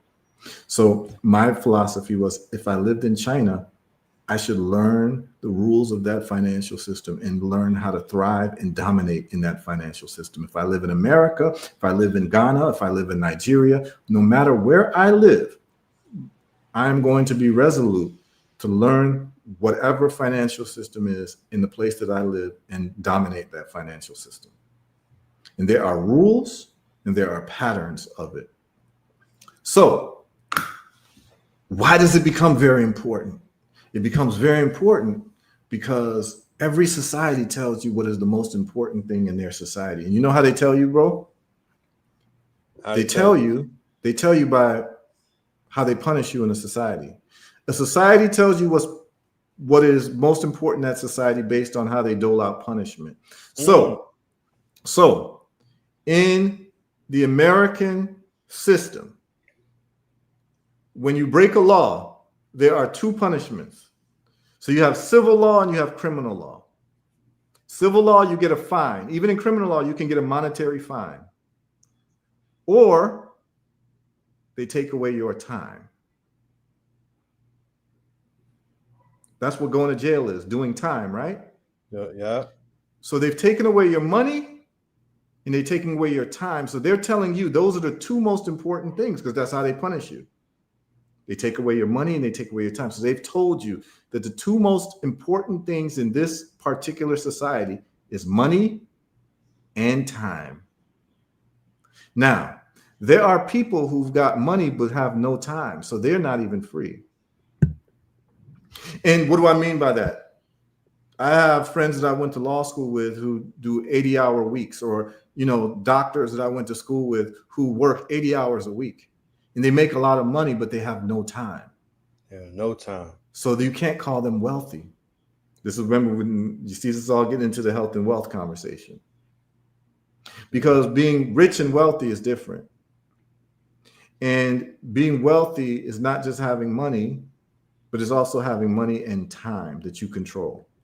Because it makes no sense to make $1 million a year, but you don't control your time. So this becomes very important. And you start to find out between money and time, what is more important. It will be time. Why is that? Because controlling your time is the most important thing, because that is the greatest indicator to personal freedom. Right. Why am I saying that? Greatest asset. Yes. So check this out. A billionaire who is 90 years old will give up all his money to be 20 years old and young again. Why? Because he's able to now have more time. So that is showing you that time and controlling your time is more valuable than money. And money should only be a tool so that you can control your time. So the relentless pursuit of money and not having time is actually a death sentence. So this is very important. This is very important. Say that again. To realize the relentless pursuit of money and not having your own time is a death sentence. Time is more important than money, and money should be used to expand your monopoly on controlling your time. In other words, you wake up when you want, you sleep when you want, you travel when you want. You don't have to ask, you could be having a job that pays you $1 million an hour, but if you still have to ask someone when you can take a vacation, you have to ask someone when you can take a break, that is not freedom. You are enslaved to the money. So personal freedom hinges on money and time, but time is the most important in controlling that. And then now you understand that. So now you start looking and you say, okay, true wealth is money and time, and the control of your time. Money gives you choices. That's actually one of the definitions of economics. Economics is defined by some as the science of choice. Right. Now, because if you don't have money, if you want to book a ticket to go to New York tomorrow, you can't go. So now you don't have the choice of traveling. Right. Exactly. So it's the science of choice is economics. And so when you're limited by choice, you're boxed in, and that is actually the definition of a slave, is he who has no choices, and choices are determined by others. And his time and labor is owned by others. Now, here's the problem. What this economic system does is it marries now your time to money through labor. What do I mean by that? Most people are wage employees. So let's say you get paid $20 an hour. That means that everything you buy can be measured by the unit of time as a function of what you get paid per hour. What do I mean by that? Let's just say that a pair of jeans costs $200. If you get paid $20 an hour, that means that you have to give over 10 hours of your labor time for that pair of jeans. And so not only have you worked for company X for your labor hours, you've transferred over your labor hours of 10 hours to Mr. Calvin Klein to buy his product. Your sweat equity. Right. Yes, so he's accumulating your labor hours and your time. So he's sucking up all your time in exchange for his goods. Right. And you've also given your time to Mr. X company that you're working for. So all of this is a function of time. Now, the problem is that in these real quick, HERU, at an hour and 30 minutes, we're gonna do a water break. We like to do a little break, let people stretch. It's daytime, they got little ones that they might have to go and hug and whatnot. So we at an hour 30, we take about a 3-minute break, but that's in 2 minutes. But please continue. All right. The problem is that you're being squeezed for your time and your labor and your purchasing power because of a thing called inflation. We're going to talk about the numbers and what it looks like. And you can go on any chat GPT and they will tell you that the annual rate of inflation for the last decade has been 3% per year. That means that the spending power of your money has reduced by 3% per year. And why is that? Is because the bankers are printing more and more money. And the more money they print, it dilutes the money pool, which makes money less valuable. Okay? And the printing of the money is an age-old thing that they do because they increase government spending or whatever. And it's private bankers that do that. And I'm not going to talk about the Fed because I'm sure your audience knows all about the Fed. It's not a government organization. It's a private organization that controls the economy of the United States. The Federal Reserve is not federal in any way. It's a private group of bankers that control. So the Alan Greenspans, the Ben Bernanke's, the guy Jerome Powell, these are private bankers, and they control the money printing of the United States. And that money printing is what allows you to have a certain spending power for your money or not. And the more that they print the money, they dilute the pool, and the spending goes down by 3%. And it is seen as 20 years ago, $100 worth of groceries would get you maybe 2 shopping carts full of groceries. Now $100 of groceries, you're not even filling up half the shopping cart, right? It's like a quarter of the shopping cart. So what has happened is that your spending power has gone down. It's the same bread, it's the same paper towels, and as a matter of fact, it should be cheaper because of technology. Technology aims to increase efficiency and decrease costs. So 20 years later, the process of making paper towels should be cheaper. So it means that actually your paper towels should be cheaper over time, but it's actually gone up over time because of inflation. So now you've got a 3% rise of inflation every year. But guess what happens when you put your money in the bank? You can go right now, Bank of America, what is the return on interest that you get for putting your money in a savings account? Because they tell you, save your money, right? Right. When you put your money in a Bank of America savings account, according to Grok right now, artificial intelligence, Google and all that, Bank of America gives you 0.01% annually on the money that you keep with them. That's trash. We're gonna do this break. All right. Do this break and we'll be right back. Okay. All right. 3 minutes, y'all. We'll be right back. Yeah. Niggas in crypto, diamonds is dancing like they up in disco. You niggas in fist pump, you stay up at dip low. You niggas stay up and get low. Heard you way up in Frisco, and you say what the heck so. Every player gets snipped out, acting gay up in Cisco. Man, take the day off and play up at pistols, causing chaos and play up Calypso. I paused in kitchens and caused addictions. I paused prescriptions and caused inflictions. Lil Bixby playing in stores and bricks and on the dark web. You gotta pause every doors, cause encryptions. Tesla engines, pause the pistons. I seen every floor I leave sore and listing. For that action, they sponsored the Bronson. They was hooked on that shit like Johnson and Johnson. That freeway, Ricky Ross, straight out of Compton, straight out of Bompton. Red on blue, violence in the land. The projection of the will, the perfection of the kill, the reflection of the pills. I'm a frontline soldier, I'm no doja. These crystals not from focus in crypto. Diamonds is dancing like they up in disco. You niggas in fist pump, you stay up at dip low. You niggas stay up and get low. Heard you way up in Frisco, and you say what the heck so. Every player gets snipped out, acting gay up in Cisco. Man, take the day off and play up at pistols, causing chaos and play up Calypso. Hickory dickory down, hit a lick, put the sticky in the box. When the blicky get hot, lick off a shot. Heavy in the pedal, we slip off a knot. Heavy in the ghetto, they crib walk a lot. Crib walk the crypto, lift off the stocks. Drips off the crystal and pots. Disco rods in the blocks on my chain from the crystal shop.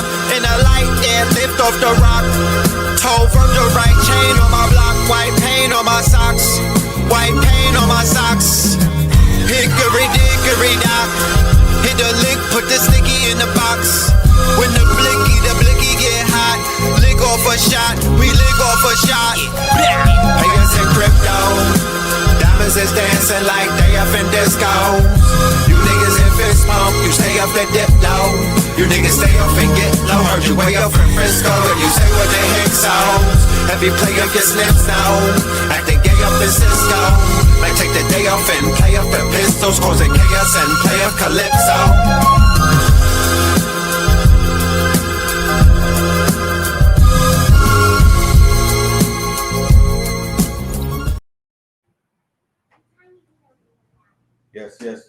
Yes. All right, we're back. Back. You want to continue? Okay, so let's look at the math, right? Yes. The average person is told, well, let's just talk about what the average person is told. They're told to get a job. Yeah. Right. You go to school, get a job, and basically work for labor, your labor for money, right? So basically sell your time, right? And so now you don't control your time, someone else controls your time. So the way that they've set you up already is to be imprisoned, because what happens is that you become a captive of time, because your time is being sold just for you to survive, to get money. Okay, so you've already set up in the wrong way.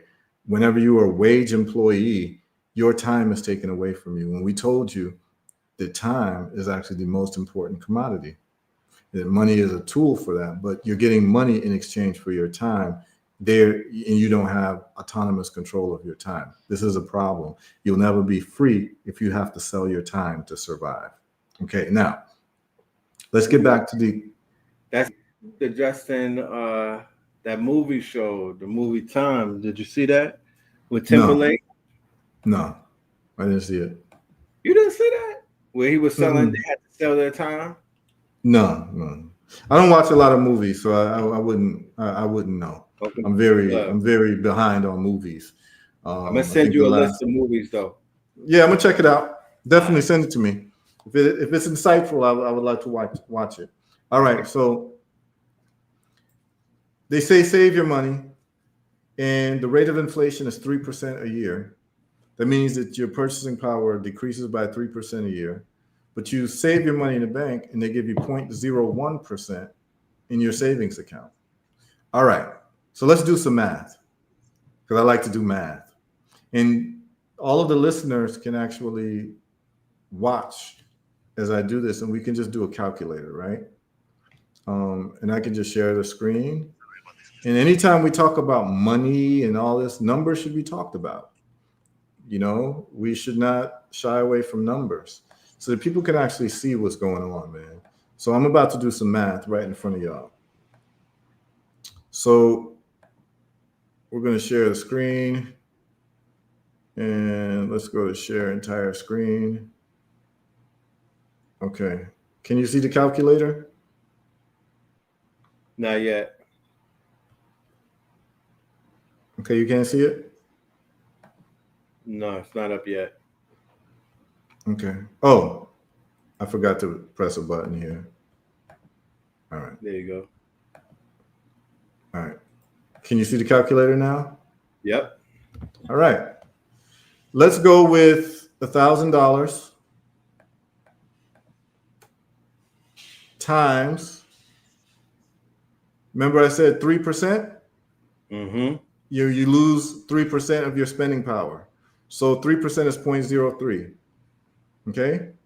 So what we're going to do is we're going to do 1,000 times 0.03. That means that every year on $1,000 you lose $30 of spending power. Okay? You see that? That's crazy. All right. Now, and this is for the last 10 years, every year. Now, that same $1,000 you put in the bank, and they're going to give you 0.01%.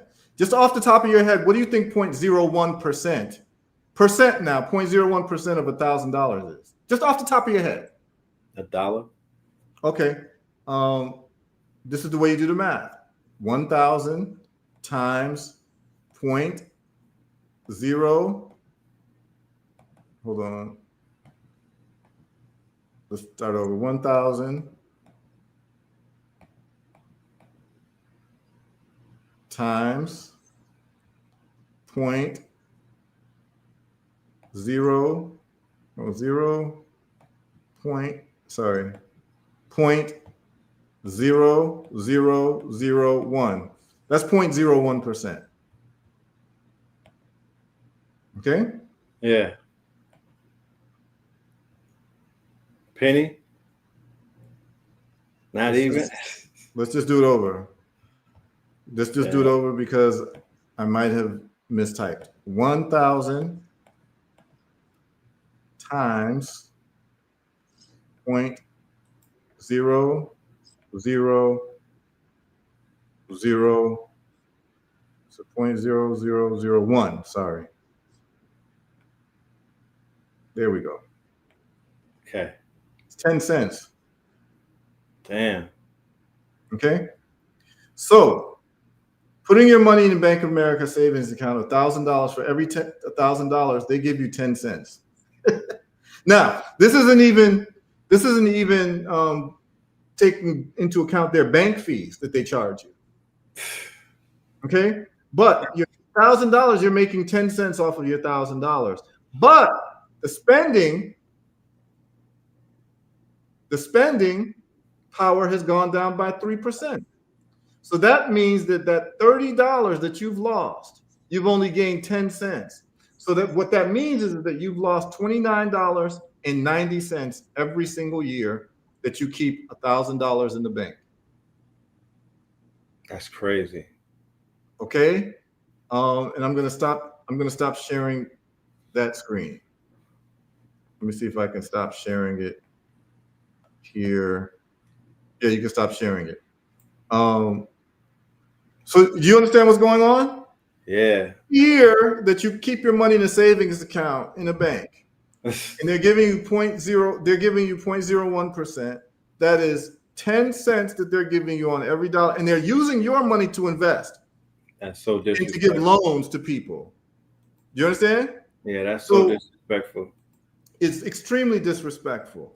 So you're making 10 cents, but you're losing $30 on every $1,000. So you're actually losing $29.90 according to that math. Okay? Now, here's the deal. And we're just going with 3%, by the way, because that's just what they're saying, but it's higher than 3%. But I'm just going with, let's just deal with the math. So if every year you're losing $29.90 on every $1,000, after 10 years, how much are you losing? That's $290. That add up. That adds up. Yes, it does. So they haven't increased your wages. Right. The price of everything is going up. So now you're being squeezed. So what are you going to have to do? You're going to have to work more hours. Right. To make up for that, which makes you more of a time slave. Put you deeper in slavery. So if you don't figure this out from now, what you're going to do is you're going to tell your children, go get a job, and they're going to continue that cycle. But your children and your children's children are going to get more and more squeezed into being time slaves, because as inflation increases, the banks are not going to increase the amount of money that they're going to pay you in terms of the percentages.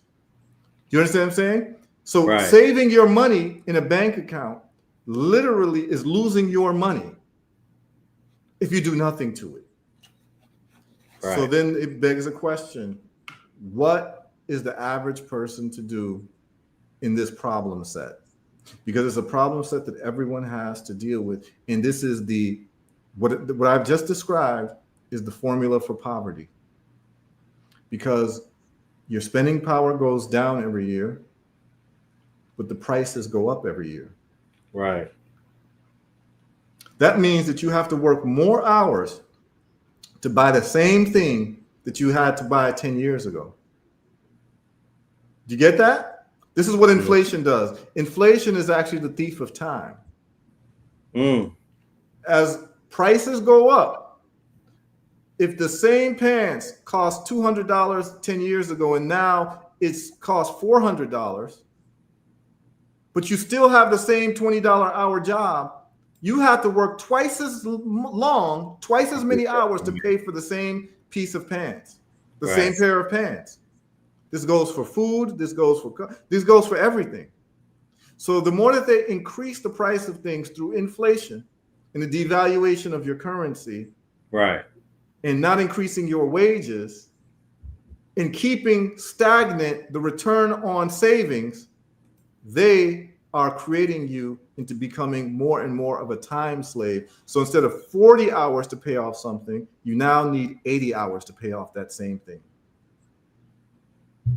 This is very important to understand. And if you do not understand that inflation is the thief of time and creates you to be more and more of a time slave, you just become victimized by the system.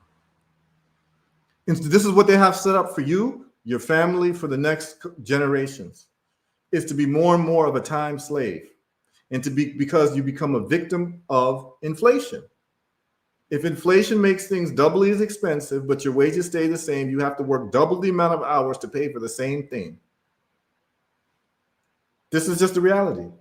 And it's even crazier when you go to foreign countries, when the IMF and the World Bank does structural adjustment and they devalue currency. Like the devaluation of currencies that happens in America is slower over time, even though it happens over years.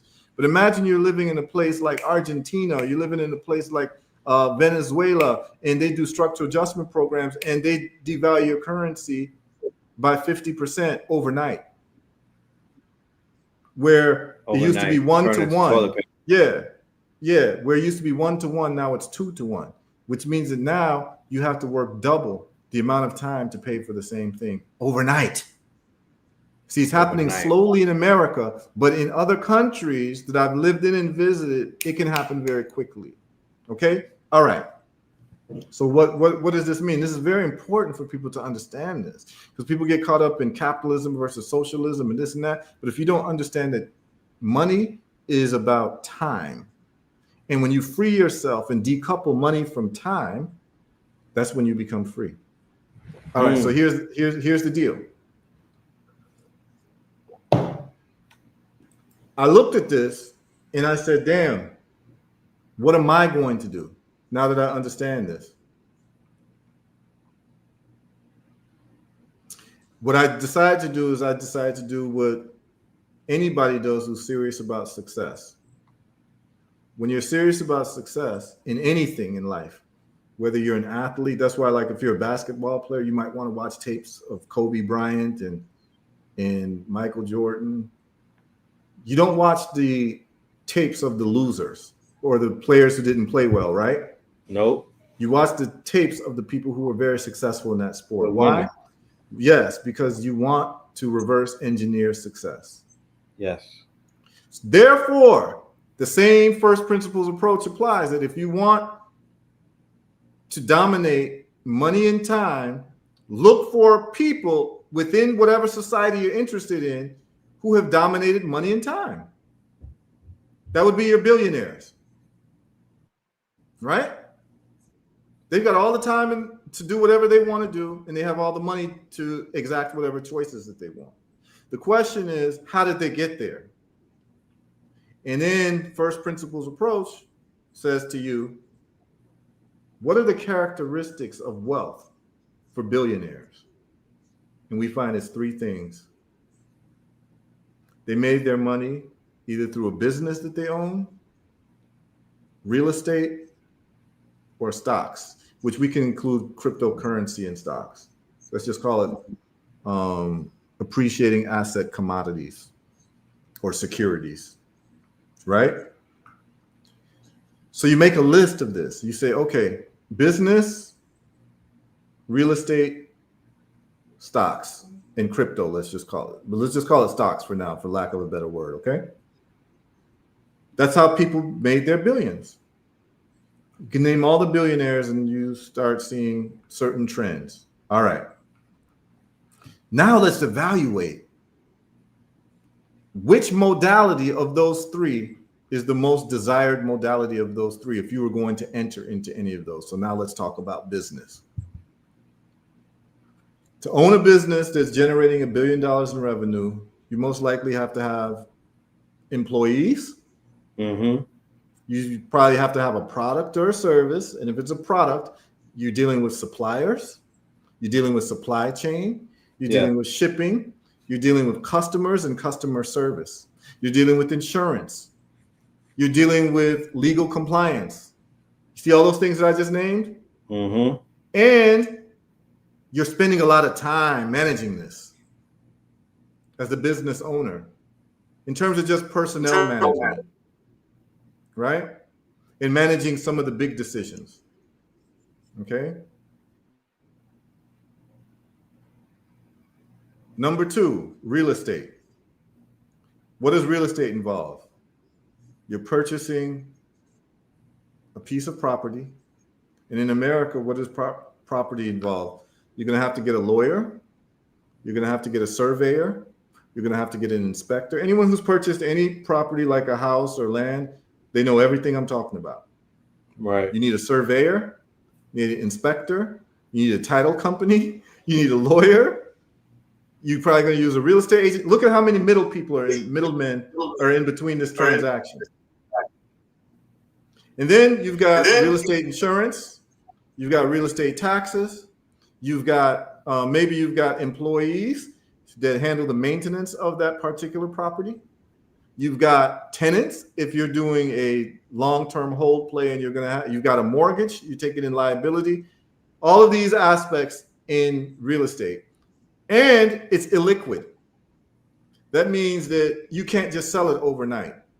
However, you can leverage against it. You can get loans against it, right?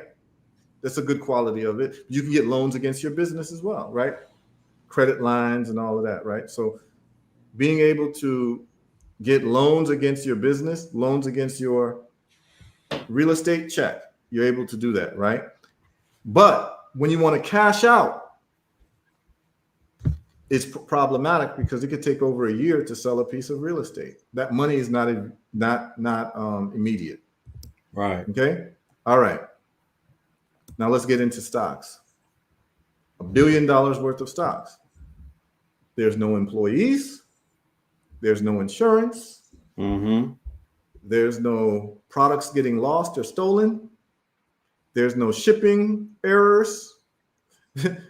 There's no insurance, workman's compensation, getting sued, right? You get sued owning a business, you get sued owning real estate. Someone slips and falls on your property, whatever, you get sued. The money is immediate. When you want to sell a stock, you can do it in seconds. Right. Okay? It's liquid. And it requires no effort but just picking the right stock and holding it. Notice in all three things, you still have to do research in picking the right business, picking the right real estate, and picking the right stock. So that's a wash. You got to do research before you pull the trigger. But after you pull the trigger, the headache and the hassle of holding $1 billion worth of stocks, $1 billion worth of real estate, and $1 billion worth of a company, of owning a company, $1 billion worth of stock is a better choice. So if I explain all of this to you and I ask you, my brother, what would you rather own $1 billion of? Ownership in a business, ownership in $1 billion in a property, or properties, or $1 billion worth of stocks? What would you rather have? Stocks. Exactly. Because it's less of a headache. Yeah. Now you can make a decision. If you're going to be a billionaire, you should be a billionaire in stocks. And when we start to find out, most billionaires are billionaires because of stock. Right. Jeff Bezos is a billionaire because of stock. That he actually became a billionaire not from stock that he owned in Amazon, because he was an early investor in Google. Right. Okay. And Elon Musk, who they say is the richest man in the world, his money is from stock ownership in Tesla. Mm-hmm. That's his wealth. Big ass bonus. It's not property, it's not real estate. It's from the ownerships of stock in Tesla, not owning the company Tesla, but actually owning stock in Tesla. Mm-hmm. Warren Buffett, who they say is one of the richest people, right? He became rich through stocks, through owning stocks. So what you're going to find out is that all these wealthy people that you can name, the great majority of them are wealthy through stock ownership. So now you start to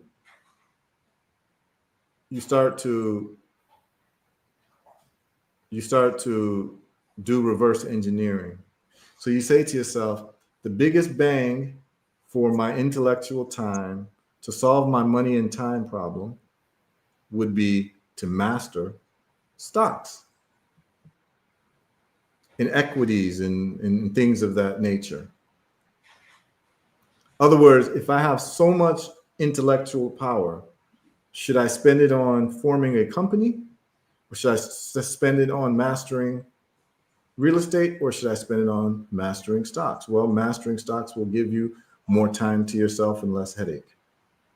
That solves the problem better. So what I decided to do was I decided to study the stock market and study cryptocurrency and study Forex and all these different instruments in the financial world. And it became a process. It became very interesting for me, and it became very lucrative. Right. And so now this is where the rubber meets the road. When you're investing in something, and this is just for your listeners, when you're investing in something, you're only really making one decision, and you're making one statement. You're saying that aside from put options, and I don't want to get into that, where you're saying that the stock is going to fall, but generally when you're investing, you're saying that this particular thing that you're putting money into will be more valuable in the future. That's all you're saying. To know that and to believe that means that you have to have a sense of what the future is going to bring. And to be able to do that, you have to understand trends. And to understand trends, you're going to have to be knowledgeable about the world that you're living in. Many of us are not knowledgeable about the world that we're living in because most of us don't even travel. Most of us have been in the same country forever, and you don't really know what's going on in the world. So you don't even know, like, Japan is so far advanced in terms of electronics, and the infrastructure in China is so far advanced. You might think that America is the most advanced country in the world until you travel to China. Right. Until you go to Japan. You don't get a true sense of the world because most people are just complacent in the place that they're born and don't exercise their passport. So it's very hard for them to project what the future looks like because they have a parochial identity and they have a myopic view of the world. All right. Now check this out. When you say that you're putting your money into something that is going to grow in the future, that is what we call an asset, right? But if anybody, and this is homework that anybody can do, I would like you to just get a piece of paper and draw a line in the middle, in a ledger, and this is what separates people who are growing wealth from people who are in a cycle of poverty. And you have to be honest with yourself. Everybody should do an honest assessment. You know, everyone thinks they're the greatest person in the world, right? I'm the greatest person in the world. I'm the nicest person in the world. I'm the most beautiful person in the world. I know everything, right? Right. This is how most people think of themselves because most people have what you call a solipsistic view of the world. You believe that the world revolves around you. Okay? But if you could take yourself out of that for right now and be very honest with yourself, one of the things that you can do is you can just do a ledger and you could say all of the money that you spent in the last 30 days, put it on money liabilities or assets. What you'll find with people who are struggling with money and people who are impoverished,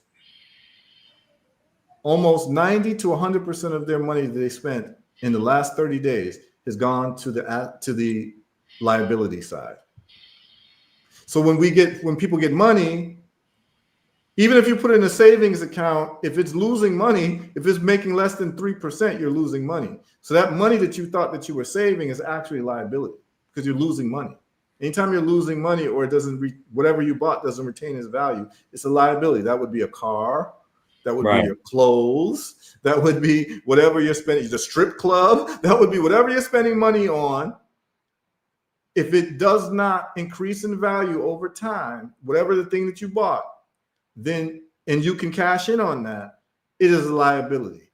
And if you're very honest with yourself, this honesty will give you a true sense of where you are in the cycle of poverty or the cycle of wealth.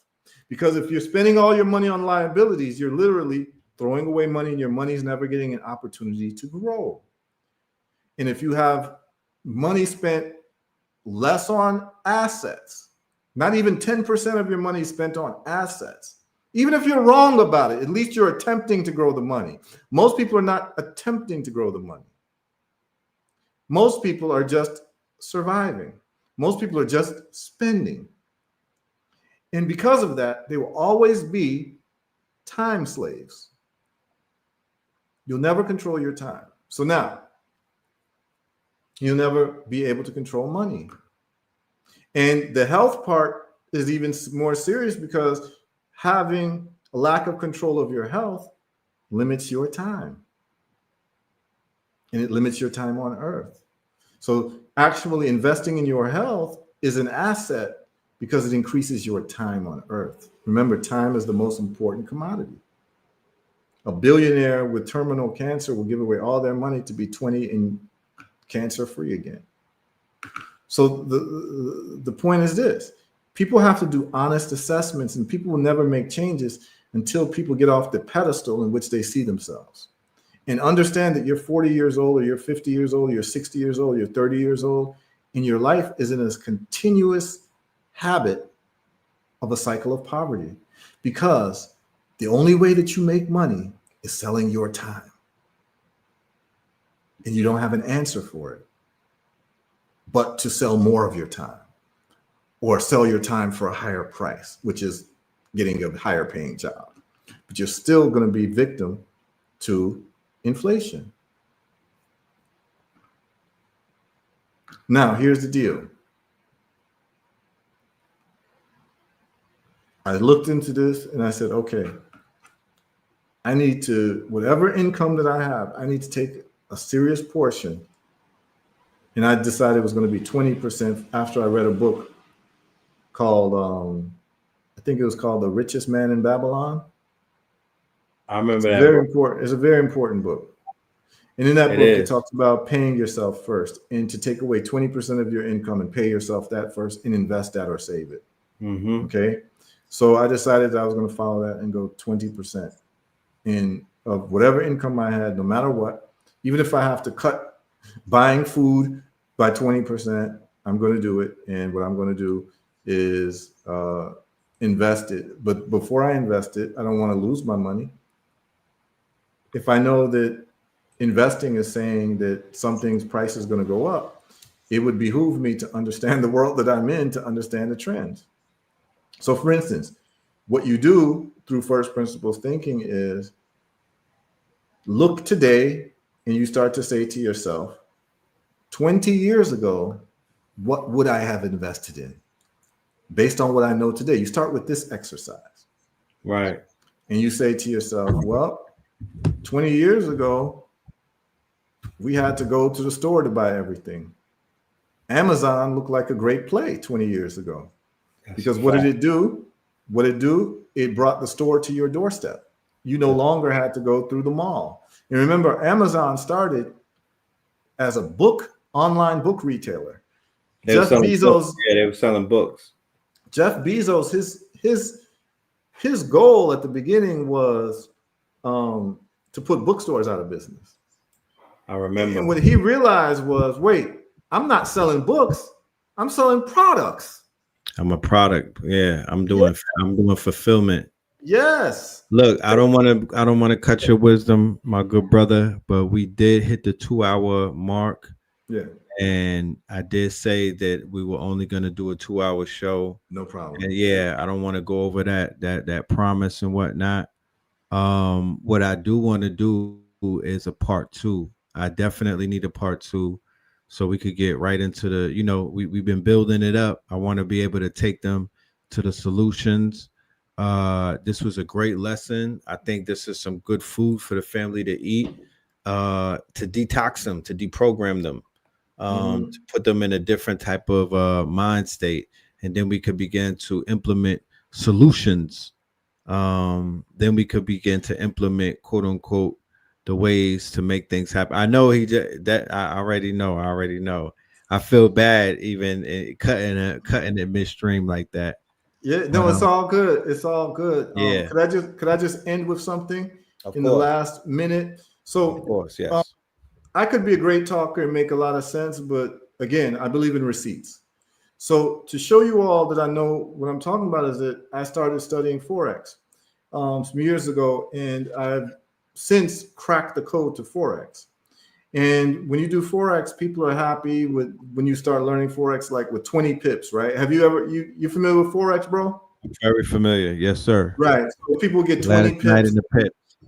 Yeah. So people get like 20 pips in Forex trades and they'll be happy, right?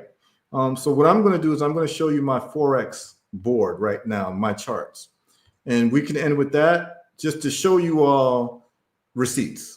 because I don't ever Sure. want to come in here and talk like I know what I'm talking about, but I can't show you what I'm talking It's, about. So this is it's right true. now my Forex trades that I'm in.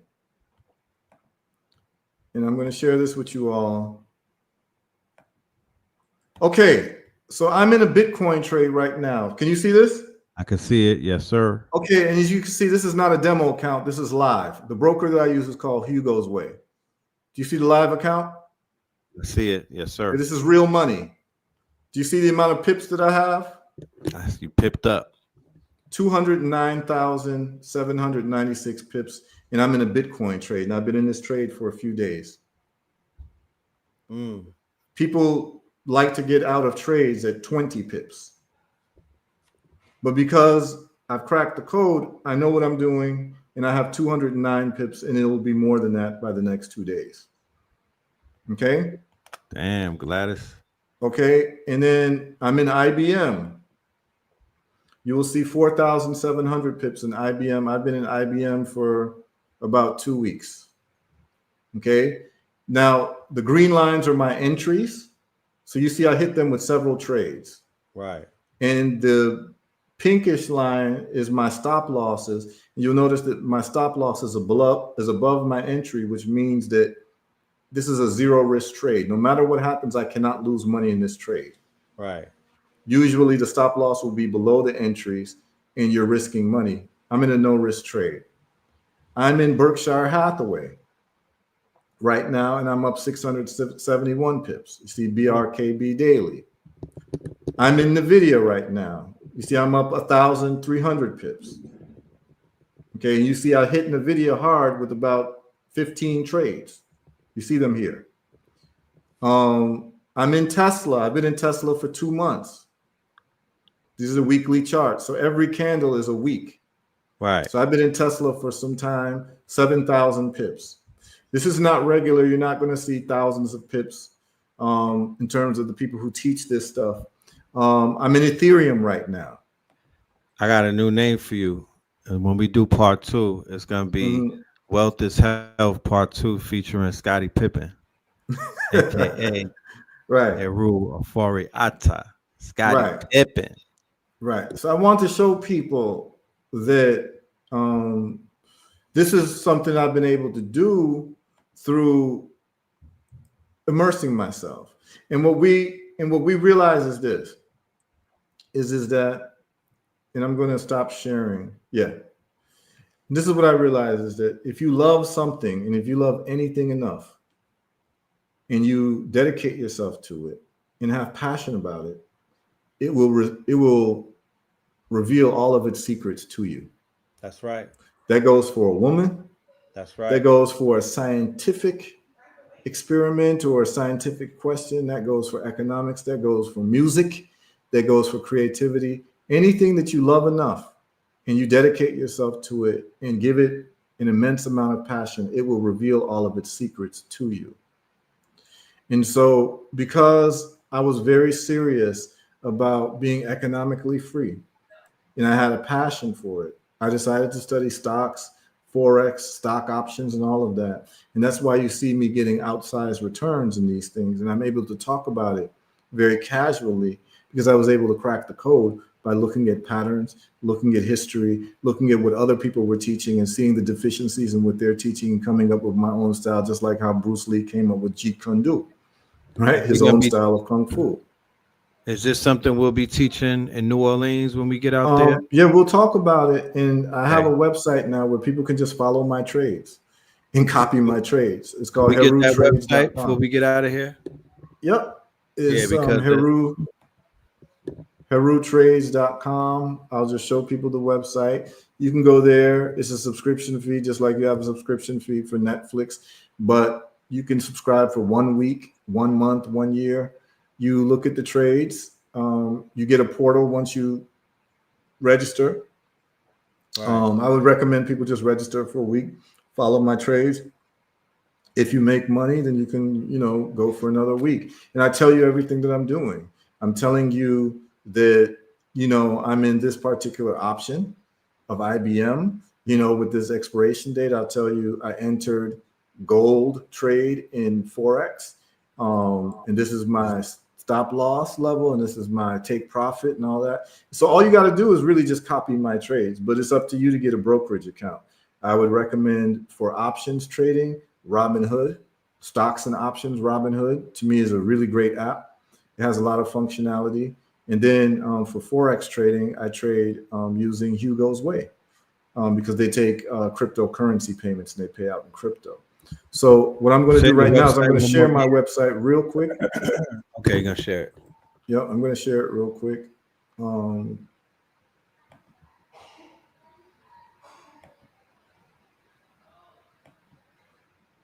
This is it right here. This is HERU Trades. You can see it right now.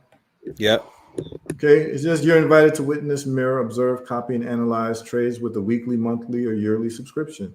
This is for people with at least minimal trading experience and an existing trading account. You just join it and you unlock real-time winning trades, including Forex pairs, cryptocurrencies, metals, index funds, stock options. And so you can just sign up for one of them if you want. If you're interested in stock options, you can sign up for that one. If you're interested in cryptos, metals, and indices, you can sign up for that one. And Forex trading, you can sign up for that one. If you're interested in all three, you can sign up for all three. If you're just 2 out of 3, you can sign up for 2 out of 3. I trade all of these with equal amount of success. So I'm very comfortable trading Forex, cryptos, metals, indices, stock options. And that's something that someone is interested in. It probably would be worth you checking it out for a week and just following the trades and seeing if you make money to see if I know what I'm talking about. So that's just what it is right there. And that's what we do, and that's what we keep doing, man. And it's about having complete economic freedom to be able to do what you want, when you want, how you want, and to be able to invest in the things that you want. My thing is building factories in Africa. So I use my money to build factories because I believe that we have to control everything that we need and we want. And Africa is the place with all the raw minerals. And so it makes the most sense in terms of supply chain logistics to build factories in Africa, build the factories exactly where the raw materials are, and then make goods for the rest of the world. And, that's what I'm doing with my money. And so there's ways that everyone can do what they want to do once they learn this. But the most liberating thing is to be able to control your own time. This is what wealth is about, to control your own time. And once you have successfully done that, you can show others how you did it. Yeah. Right. You can't talk about wealth or any of these things unless you've done it for yourself. You can't talk about health unless you've done it for yourself. You have to be healthy to be able to talk about health. You had to be able to reverse your own diseases before you talk to other people about reversing things or help other people. Yeah, man, you have to be the shining example of what you're talking about. And you need to be able to show people receipts upon request. Facts.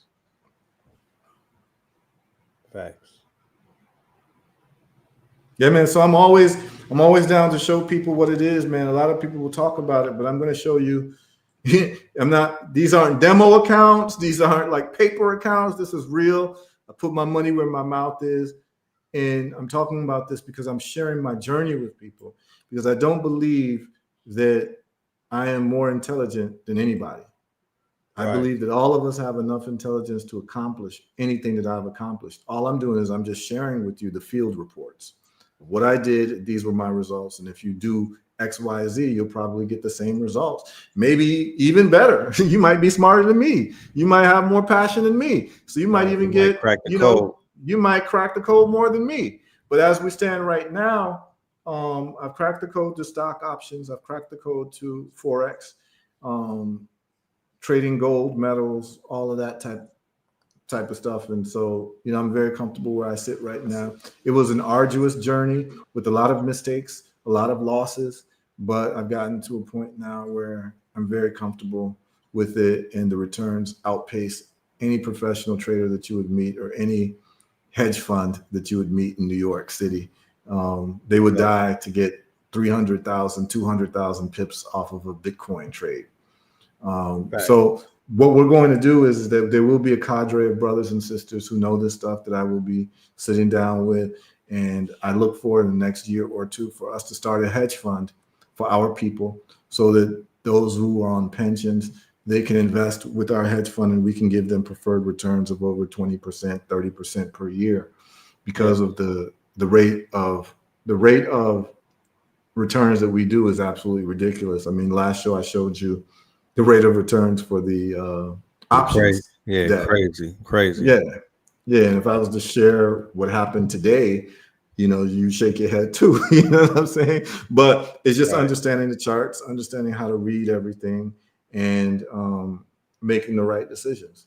So we put our money where our mouth is. We're here to show and prove, and we're here to help people where they can be helped, and to give people a different paradigm of understanding what health and wealth is. And what you'll find out, bro, in closing, is that intelligence is measured by the ability to solve problems with the least amount of steps. Right. Okay. Working smarter, not harder.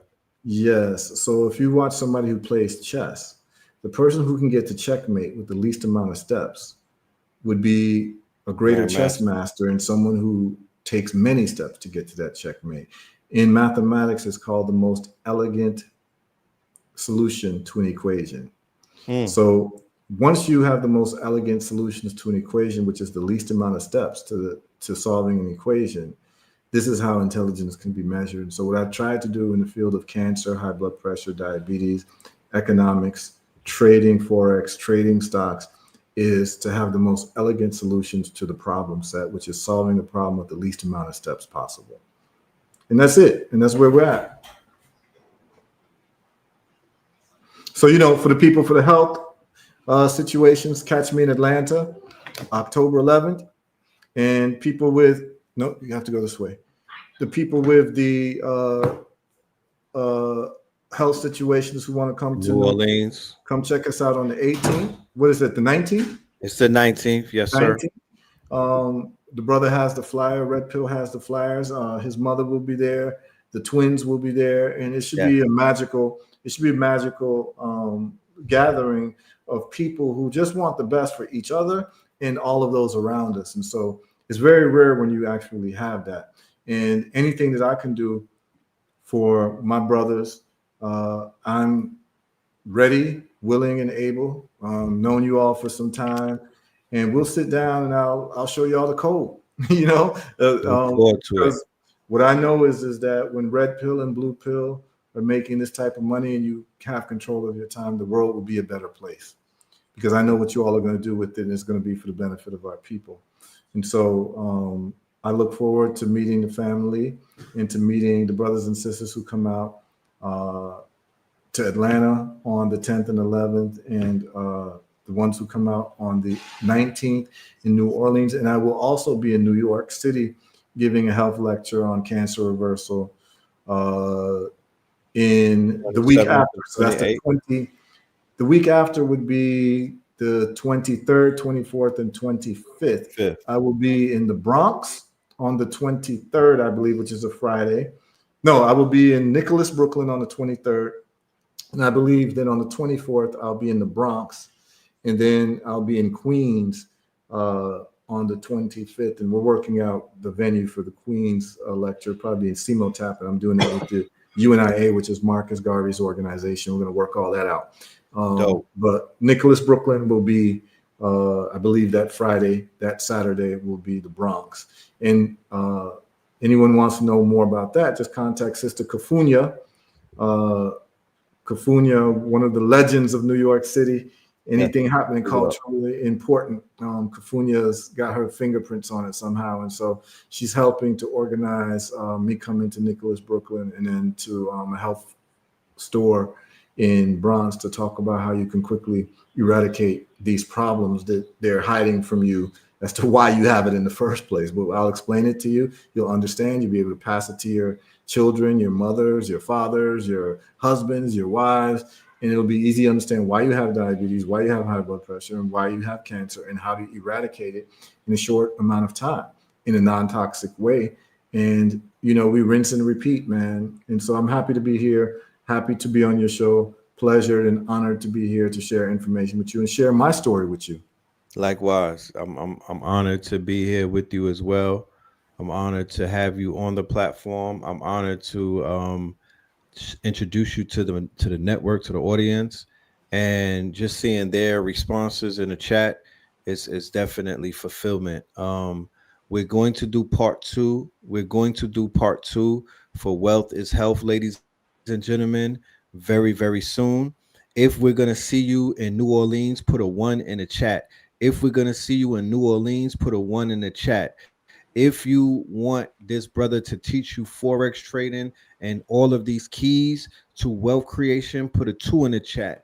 If you want the good brother to be on the platform teaching us all of these keys to wealth creation and these cheat codes, put a 2 in the chat. I just want to take a toll of the family while we're coherent, while we're here, and while we're awake and whatnot. You know what I mean? In real time. This has been a beautiful download.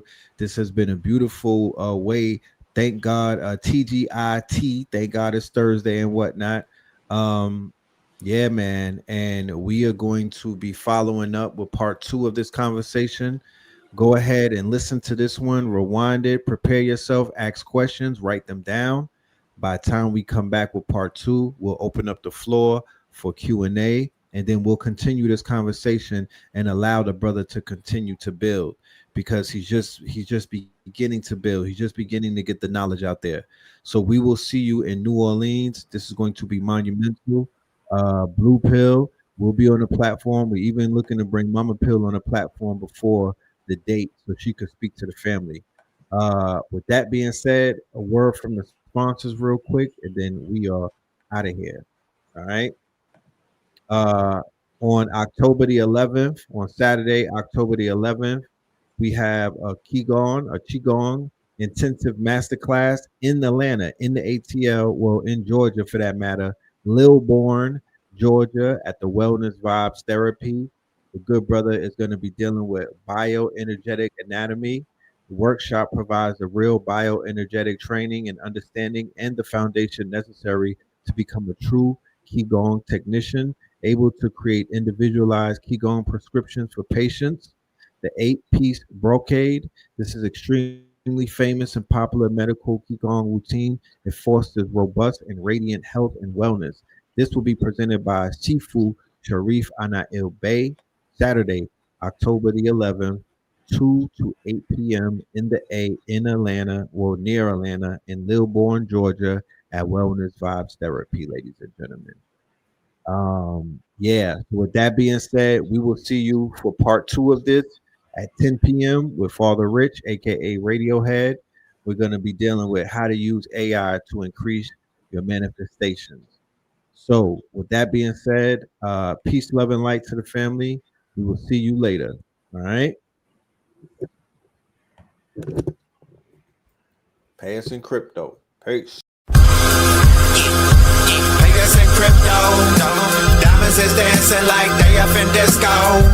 You niggas in fist pump, you stay up at dip low. You niggas stay up and get low. Heard you way up in Frisco, and you say what the heck so. Every player gets snipped nose. Acting gay up in Cisco. Might take the day off and play up at Ristos, causing chaos and play up Calypso. I pause in kitchens and caused addictions. I pause prescriptions and cause inflictions. Lil Bixby playing in stores and bricks and on the dark web. You gotta pause every doors, cause encryptions. Tesla engines, pause the pistons. I seen every floor I leave sore and listing. For that action, they sponsored the Bronson. They was hooked on that shit like Johnson and Johnson. That freeway, Ricky Ross, straight out of Compton, straight out of Bompton. Red on blue, violence in the land. The projection of the will, the perfection of the kill, the reflection of the pills. I'm a frontline soldier, I'm no doja. These crystals not for focus in crypto. Diamonds is dancing like they up in disco. You niggas in fist pump, you stay up at dip low. You niggas stay up and get low. Heard you way up in Frisco, and you say what the heck so. Every player gets snipped now. Acting gay up in Cisco. Might take the day off and play up at Pistols, causing chaos and play up Calypso. Hickory dickory dock. put the sticky in the box. When the blicky get hot, lick off a shot. Heavy in the pedal, we slip off a knot. Heavy in the ghetto, they crib walk a lot.